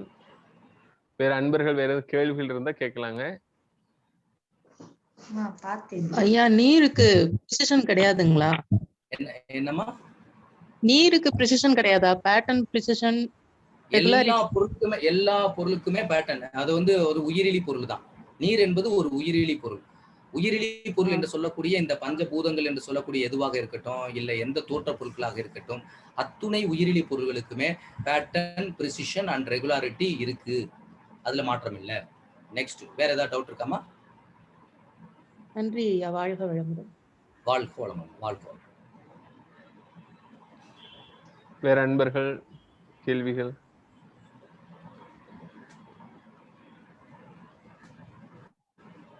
காயத்ரி கோபிநாத். வளமுடன். வாழ்க வளமுடன், சொல்லுங்கம்மா. ஐயா, சப்ஜெக்ட் பத்தியும் இல்லாம இப்போ பிஹெச்டி பண்ணணும் இதுல அப்படின்னா அதுக்கான ப்ரொசீஜர் என்னன்னு யார அணுகலாம்? இல்ல நீங்க சொல்ல முடியுமா? ஒண்ணும் இல்லம்மா. நீங்க பிஹெச்டி வந்து இந்த ஆண்டு வந்து நம்மளுக்கு வந்து இந்த கொரோனா இருக்கிறதுனால நம்ம ஆலியார்ல வந்து நீங்க முதுகலை படிப்பு முடிச்ச பிறகுமா நீங்க டைரக்டா வந்து இப்ப எம்ஃபில்லாம் கிடையாது. எம்ஃபில்லாம் நிறுத்திட்டாங்க இந்த ஆண்டோட. அடுத்த ஆண்டுல இருந்து நீங்க டைரக்டா பிஹெச்டியே பண்ணலாம். நீங்க பிஹெச்டி பண்றீங்க அப்படின்னா பாரதியார் பல்கலைக்கழகத்துல தான் இப்பொழுதுக்கு விஷன்ல வந்து நம்மளுக்கு வந்து அப்ரூவல் கொடுத்துருக்காங்க. அதனால நீங்க என்ன பண்ணணும்னா விஷனுக்கு ஃபோன் பண்ணி இது வந்து நீங்க ஜூலை 2nd வீக் 3rd வீக்லாம் நீங்க விஷன் சென்டருக்கு அடிச்சு அப்படின்னா உங்களுக்கு வந்து எப்போ அப்ளிகேஷன்ஸ் கொடுக்குறாங்க அப்படின்னு சொல்லுவாங்க. அந்த அப்ளிகேஷனை வாங்கி நீங்க ஃபில் பண்ணி நீங்க விஷனுக்கு அனுப்பிட்டீங்க அப்படின்னா உங்களை வந்து இன்டர்வியூக்கு கூப்பிடுவாங்க. அந்த இன்டர்வியூ கூப்பிடும்போது உங்களுக்கு நீங்க பிஹெச்டி செலக்ட் ஆகணும் அப்படின்னா உங்களுடைய ஃபர்ஸ்ட் கிரிட்டீரியா என்ன வச்சிருக்காங்க அப்படின்னா நீங்க இந்த பிஜியில் எடுக்கக்கூடிய மார்க் இருக்கு பத்தியலா நீங்க எல்லா பிஜிலையும் நெருக்கி ஒரு 85-90 மார்க் நீங்க எடுத்திருந்தீங்க அப்படின்னா உங்களுக்கு உறுதியா பிஹெச்டி கிடைக்கும். ஏன்னா அதுக்கு தான் அதிகமான மார்க் கொடுக்குறாங்க. எல்லா வருஷமுமே நான் வந்து மேக்சிமம் நான் இன்டர்வியூக்கு போவேன் பிஹெச்டிக்கு. அதனால வந்து மார்க் வந்து அதிகமான மார்க் எதுக்கு கொடுக்குறாங்க அப்படின்னா நீங்க பாடத்துல எடுக்கக்கூடிய மார்க்குக்கு அதிகமான மார்க். அன்னைக்கு காலையில உங்களை இன்டர்வியூ பண்ணுவாங்க. நிறைய கைடு உள்ள வந்திருப்பாங்க. நீங்க என்ன டாபிக் பண்ண போறீங்கன்னு கேட்பாங்க. அது முடிச்ச பிறகு என்ன பண்ணுவாங்க அப்படின்னா உங்களுக்கு அந்த நீங்க பண்ண அந்த பாயிண்ட்ல இருந்து சில மதிப்பெண் கொடுப்பாங்க. இதுக்கு முன்னாடி நீங்க என்ன பண்ணணும்னா இப்ப இந்த இது கான்டாக்ட் பண்றதுக்கு முன்னாடி பாரதியார் பல்கலைக்கழகத்துல ஒரு ப்ரீ என்ட்ரன்ஸ் வைவா அப்படின்னு ஒரு எக்ஸாம் நடத்துவாங்க. பாரதியார் பல்கலைக்கழகத்துல நம்மளுடைய மனவளக்கலையில இருந்து அந்த கொஸ்டின் யோகால இருந்து கேட்பாங்க. அது ரொம்ப ஈஸியா பாஸ் பண்ணிடலாம். அந்த எக்ஸாமுக்கு நீங்க ஆன்லைன்ல விண்ணப்பிச்சு ஆன்லைன்ல அந்த எக்ஸாம் எழுதி சர்டிபிகேட் வாங்கி வச்சுங்க. அந்த சர்டிபிகேட் இருந்தா தான் நீங்க ஆலியார்ல பிஹெச்டி ரெஜிஸ்ட்ரேஷன் பண்ண முடியும். ஸோ அது ப்ரீ என்ட்ரன்ஸ் வைவா. அது பாரதியார் யூனிவர்சிட்டி வெப்சைட்ல போய் நீங்க அதாவது பிஹெச்டி பண்றவங்களுக்கான ஒரு நுழைவுத் தேர்வுன்னு வைப்பாங்க. செட்டு மாறிக்க அந்த நுழைவுத் தேர்வு பாஸ் பண்ணி சர்டிபிகேட் வாங்கினா தான் நீங்க பிஹெச்டி பண்ண முடியும். மற்ற விஷயங்கள்லாம் நீங்க ஆலியார்ல விஷன்ல கேட்டுங்க. வாழ்க வளமுடன். வாழ்க வளமுடன். தேங்க்ஸ். வாழ்க வளமுடன். மிக்க மகிழ்ச்சி. வாழ்க வளமுடன். ஐயா வேற எதுவும் டவுட் இருக்காங்களா ஐயா? ஐயா வாழ்க வளமுடன் ஐயா. வாழ்க வளமுடன் சொல்லுங்கம்மா. ஐயா நீங்க இந்த இப்ப காமிச்ச ஸ்லைட்ஸ் எல்லாம் எங்களுக்கு கிடைக்குமாங்க ஐயா? அது ரொம்ப யூஸ்ஃபுல்லா இருந்தது, ஈஸியா இருந்தது பாக்குறதுக்கு. எதுமா? இந்த ஸ்லைடு காமிச்சீங்களா நீங்க? ஆமா அந்த அந்த ஸ்லைட்ஸ் எல்லாமே சரிம்மா நான் வந்து சுபாஷ்க்கு அனுப்பிடுறேன்மா. உங்களுக்கு இப்ப வெவ்வேறு ஜோன்ல இருந்து வெவ்வேறு அறக்கட்டளை இருந்து நீங்க இந்த கிளாஸ்ல இணைஞ்சிருப்பீங்க. உங்களுக்கு அவங்க அனுப்புவாங்க. நீங்க சுபாஷ்க்கு தேவைப்படுறவங்க சுபாஷ்க்கு போன் பண்ணி கேட்டு சுபாஷ்ட இருந்து நீங்க வந்து இந்த பிபிடி அவர்ட்ட இருந்து வாங்கி நான் அவருக்கு அனுப்பிச்சு வச்சிரேன். ஓகேங்க நன்றிங்க. அவர்ட்ட இருந்து தேவைப்படுறவங்க வாங்கிக்கிறீங்கம்மா. நன்றிங்க. வாழ்க வளமுடன். முத்துலட்சுமி அம்மா வாழ்க வளமுடன். சாரி அன்மியூட் பண்ணுங்கம்மா. சாரி நான் மியூட் பண்ணிட்டேன். ஐயா ஐயா வாழ்க வளமுடன். வாழ்க வளமுடன் சொல்லுங்கம்மா. வாழ்க வளமுடன் ஐயா. சப்ஜெக்ட் நல்லா புரிஞ்சிச்சு. அதை தாண்டி இந்த படிப்புல இருந்துட்டு தப்பு செஞ்சா 2 மடங்கா தண்டனை கிடைக்கும்.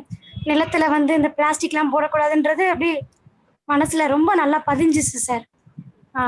எப்படி சொல்றதுன்னு தெரியல.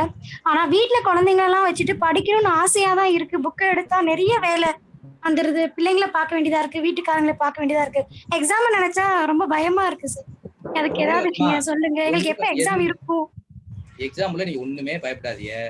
எக்ஸாமை பொறுத்தளவு நீங்க இப்ப நடத்தக்கூடிய எல்லா பாடங்களுமே சப்ஜெக்டை மட்டும் உள்வாங்கிக்கிட்டு நீங்க உங்க ஓனா போய் எழுதுங்கம்மா. நீங்க உறுதியா எக்ஸாமினேஷன்ல அதிகமான மதிப்பெண் பெறுவீங்க. நம்மளுடைய குருபிரான் வந்து உங்களுக்கு சூட்சமா இருந்து அவர் எக்ஸாம் எழுதி கொடுப்பாரு. ஆனா அவர் மேல நம்பிக்கை மட்டும் வைங்க. நீங்க வாழ்க வளமுடன். வேற எதுவும் டவுட் இருக்காயா? லலிதா வெங்கடேஷ் அம்மா வாழ்க வளமுடன். பேசுங்கம்மா. ஐயா வாழ்க வளமுடன். வாழ்க வளமுடன் சொல்லுங்கம்மா. எனக்கு ஒரே இந்த ஃபர்ஸ்ட் தன்மாற்றம் ஈத்தர்னு சொன்னோம்ல, இறைத்துகள் அப்படின்னு. ஆமா. முதல் தன்மாற்றம் இறைத்துகள் அப்படின்னு சொன்னீங்க ஐயா. கேக்குதா? வாழ்க வளமுடன். கேக்குதுமா. அடுத்து போக போக இறைவழி நொறுங்கி இறைத்துகளாக மாறுகின்ற போது 3 வகை தன்மாற்றம் அடைகிறது அப்படின்னு வருது. 3 விதமான மறைபொருட்கள் சொல்லிருக்கோமா? 3 விதமான தன்மாற்றங்கள்ன்றது அந்த ஸ்லைட்ல காட்டின ஸ்லைடா? 3 வகை தன்மாற்றம் 3 வகை தன்மாற்றங்கள். எந்த ஸ்லைடுமா? ஆமா சார். நான் ஸ்லைடு மாத்திட்டு வரேன். அம்மா 3 வகை தன்மை அடைகிறது. 3 விதமான மறைபொருட்களை பத்தி பேசியிருப்பேன். இது தன்மாற்றங்கள் இதை சொல்லி அதுமா இல்லம்மா, தன்மாற்றங்கள்ன்றது வேற என்ன அப்படின்னா, அழுத்தம், ஒளி, ஒளி, சுவை, மனம் அப்படின்னு சொல்றது என்ன அப்படின்னா, இது வந்து எங்கே வந்து அழுத்தம், ஒளி, ஒளி, சுவை, மனம் என்று சொல்லக்கூடிய இந்த பஞ்ச பூதங்களுடைய தன்மாத்திரைகள். இந்த அதுதான் வந்து தன்மாத்திரைகள் சொல்லியிருக்கமே தவிர, அங்க சொல்லக்கூடிய தன்மாத்திரைகள் வேற. தன்மாற்றம் அது பேரு. அதுக்கு பேர் தன்மாத்திரை கிடையாது. முதல் தன்மாற்றம். ஆமா, அதுக்கு இதுக்கு வித்தியாசம். அதான் தன்மாற்றம். அதாவது முதல் அதுக்கு இதுக்கு வித்தியாசம். முதல் தன்மாற்றம் ஈதர் என்னும் இறைத்துகள். ஆமா, அத முதல் தன்மாற்றம். இந்த 3 தன்மாற்றம் அப்ப வேறயான்னு கேக்குறேன். இது இந்த தன்மாத்திரைன்றது 3ம் வேற. அதுக்கு பின்னாடி வரக்கூடிய ஒவ்வொரு விஷயத்திலயுமே அந்த மாற்றங்கள் வரக்கூடியது இருக்கு பத்தியலா. இப்ப உயிர் நிலையில வரும்போது 3 நிலையில செயல்படுது அப்படின்னு சொல்லுவோம். உயிரற்ற பொருட்கள்ல அந்த மாதிரிக்கு மாறக்கூடியது. சரி,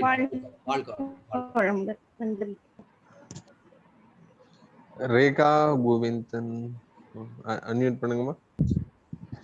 ஐயா வாழ்க வளமுடன். வாழ்க வளமுடன், சொல்லுங்கம்மா. ஐயா எனக்கு 2 கேள்விகள் இருக்கு. இப்ப வந்து இறைவெளியே தண்ணீருக்கு சூழ்ந்தழுத்தும் ஆற்றல், அதுல இருந்துதான் இறைத்துகள் உருவானது அப்படின்ற கான்செப்ட் சொன்னீங்க. அது ரொம்ப அண்டர்ஸ்டாண்டபிளா இருந்ததுயா. இப்ப எனக்கு என்ன டவுட்னா, இந்த தன்மாற்றமும் இந்த தன்னிருக்கமும் ஏற்பட காரணம் என்ன? இது எதுக்காக இந்த பிரபஞ்சமானது உருவாக்கப்பட்டது? அது இயற்கையாகவே இறைநிலைக்கு இருக்கக்கூடிய ஒரு இயல்பும். இது வந்து ஒரு இயல்பு. அது இயற்கையாகவே இறைநிலைக்கு இருக்கக்கூடிய இயல்பு. அதுல எந்த இப்ப ஒரு கொஸ்டின், இப்ப நீங்க கேட்ட கொஸ்டின் நல்ல கொஸ்டின் தான். இது எப்படி அதுக்கு செல்ஃப் கம்ப்ரசிவ் ஃபோர்ஸ் வந்துச்சு அப்படின்றது. இப்ப எக்ஸாம்பிளா ரோஜா பூ வந்து இருக்கு அப்படின்னா, ரோஜா பூ அந்த இதழ்கள் இப்படித்தான் இருக்கணும் அப்படின்றது அதனுடைய இயல்பு. அது மாதிரி இறைநிலைக்குனே இயற்கையாகவே அதனுடைய அந்த இறைநிலைக்கான இயல்பு, அதனுடைய தன்மை, அதனுடைய குணமே என்ன அப்படின்னா அந்த செல்ஃப் கம்ப்ரசிவ் ஃபோர்ஸ் தான். அதனாலதான் தோற்ற பொருட்களே வருது. சரி, என்னோட 2வது கேள்வியா, இறை துகள்களினுடைய தொகுப்பு தான் விண்களின் கூட்டம் அப்படின்னு சொல்லியிருந்தீங்க. விண்கள் வந்து சுழரும் போது அதுல இருந்து வெளிப்படுகின்ற இந்த இறை துகள்கள் வந்து மையத்திலிருந்து வெளிப்படுது அப்படின்னு சொல்லிங்க. வெளியே வருது, அது காந்தமா மாறுது அப்படின்னு சொல்லியிருந்தீங்க. இப்ப இந்த இறை துகள்கள் எல்லாமே விண்களின் கூட்டத்துல இருக்கக்கூடிய எல்லா இறை துகள்களுமே வெளியே வந்துருதா, இல்ல அப்படின்னா சில இது மட்டும் வெளியே வருதா? அதாவது இது வந்து இது தன்மாற்றம்னா என்ன அப்படின்னா, இது எப்படின்னா, நீங்க கேட்க கொஸ்டின் நல்ல கொஸ்டின் தான். அதாவது வந்து ஒரு விண்ணில் இருக்கக்கூடிய இறை துகள்கள் முழுமையாக அது வெளிவந்த பிறகு அந்த இறை துகள்கள் எல்லாம் மறுபடியும் காந்தமா மாறி மறுபடியும் அதனுடைய மாற்றத்துல இறை நிலையாவே மாறிடும். எப்படி ஒரு தோட்டத்துல அழுத்தம், ஒளி, ஒளி, சுவை, மனமாக தன்மாற்றம் பெற்ற பிறகு அது மீண்டும் வந்து காந்தமாவே மாறிடும். அதுல இருக்க எல்லா இறைத்துகள்களுமே வெளியே வந்துருமா? அதுதான் என்னோட கேள்வி. கண்டிப்பா எல்லா இறைத்துகளும் அந்த அந்த சுழற்சி சுழல கம்ப்ளீட்டா இறைத்து. ஏன்னா நாக்குல அந்த உணர்வு பெறணும் அப்படின்னா அங்க வந்து அந்த காந்தம் வெளிப்படணும். எந்த வெளியாப்படணும், சுவையா வெளிப்படணும். அப்படி வெளிப்படும் போது அது வந்து அந்த எந்த பொருளை அந்த சுவையா வெளிப்படுத்தோ அந்த சுவையுடைய பொருள்ல போய் அது மாறி அந்த வந்து தன்மாற்றம் பெற்றணும். அது அதனால கம்ப்ளீட் இறை துகள்களுமே அது வெளியில வரத்தாம செய்யும். அதுல ஒரு டவுட்டுமே நீங்க யோசிக்க வேணாம். வாழ்க வளமுடன். ஆமா, சண்முக ராமா ஐயா, உங்களுக்கு அடுத்த கிளாஸ் இல்லையா? ஆமாங்கய்யா, ஒரு நிமிஷம், இன்னும் 2 நிமிஷத்துல முடிச்சிடலாம். சரி, ரைட். வாழ்க வளமுடன். வாழ்க வளமுடன், சொல்லுங்க. கிளியரா இருந்தது எல்லா இதுவுமே. இந்த இது வீடியோஸ் ஏதாவது ஆடியோவோ ரெக்கார்டட் ஏதாவது கிடைக்குமாங்கய்யா? அதெல்லாம் நீங்க இருக்குங்கம்மா, அனுப்பிச்சு வைக்கிறேங்கம்மா. இருக்கு. இல்ல யாரை கான்டாக்ட் பண்ணனும்னு தெரியல. நாங்க அவர்தான் நீங்க பேசிட்டு இருக்கீங்க, அவர்தான் கான்டாக்ட் பண்ணனும். சுபாஷ் மதுரை. நான் சாட் பாக்ஸ்ல நம்பர் போடுறேன்மா. சாட் பாக்ஸ்ல நம்பர். ஓகேங்கய்யா, நன்றிங்கய்யா, தேங்க்ஸ். சாட் பாக்ஸ் நம்பர் போடுங்க. இங்க எல்லாருக்குமே அவங்க வீடியோ அனுப்பி விட்டுருங்க ஐயா. அவங்க திரும்ப கவனிச்சு பாடம் நடத்தட்டும், பாடம் படிக்கட்டும். ஓகே, நான் போட்டு விட்டுறேன். சரி. ஓகே.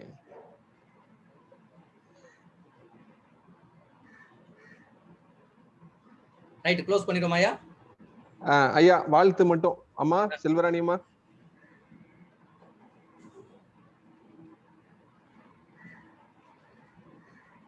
செல்வராணியம்மா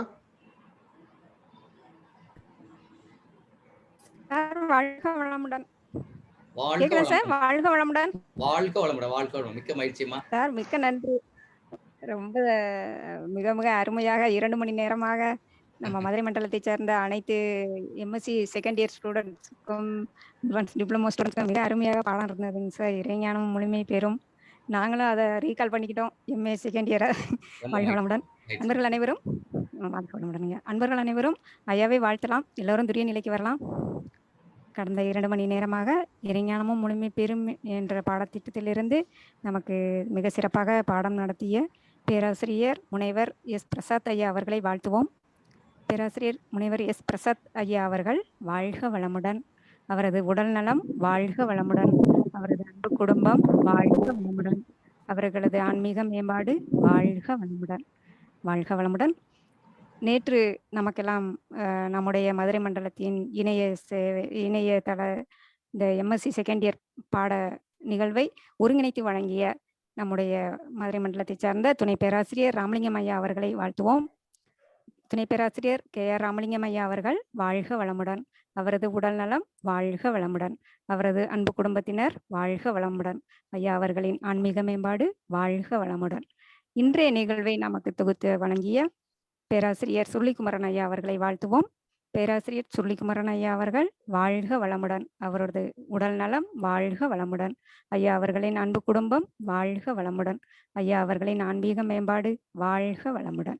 இன்றைய நிகழ்வில் கலந்து கொண்ட அனைத்து எம்எஸ்சி செகண்ட் இயர் மாணவர்களும் அனைத்து அன்பர்களும் வாழ்க வளமுடன். அவரது அன்பு குடும்பத்தினர் வாழ்க வளமுடன். நாளை இதே நேரத்தில் மாலை 4 மணி அளவில் நமக்கு உயிரின தன்மாற்றம் இறைஞானம் முழுமை பெறும் என்ற பாடத்திட்டத்திலிருந்து உயிரின தன்மாற்றம் ஜீவ இனங்களில் அறிவின் செயல்பாடு என்ற 2 தலைப்புகளில் நமக்காக பாடம் நடத்துவதற்கு நாமக்கல்லிலிருந்து பேராசிரியர் டாக்டர் ஆர் ஜெயபால் ஐயா அவர்கள் நம்மோடு இணைய இருக்கிறார்கள். அன்பர்கள் அனைவரும் தவறாது கலந்து கொள்ளுமாறு அன்போடு கேட்டுக்கொள்கிறோம். வாழ்க வளமுடன். ஐயா ரொம்ப நன்றிங்க. வாழ்க வளமுடன். அன்பர்களே இப்போ மீடியை க்ளோஸ் பண்ணிட்டு திரும்ப பஞ்சபூத நவகிரதம் நடக்குதுங்க. கரெக்டா 6 மணிக்கு ஸ்டார்ட் ஆயிரும். விருப்பமுள்ள அன்பர்கள் கலந்து கொள்ளலாம். வாழ்க வளமுடன்.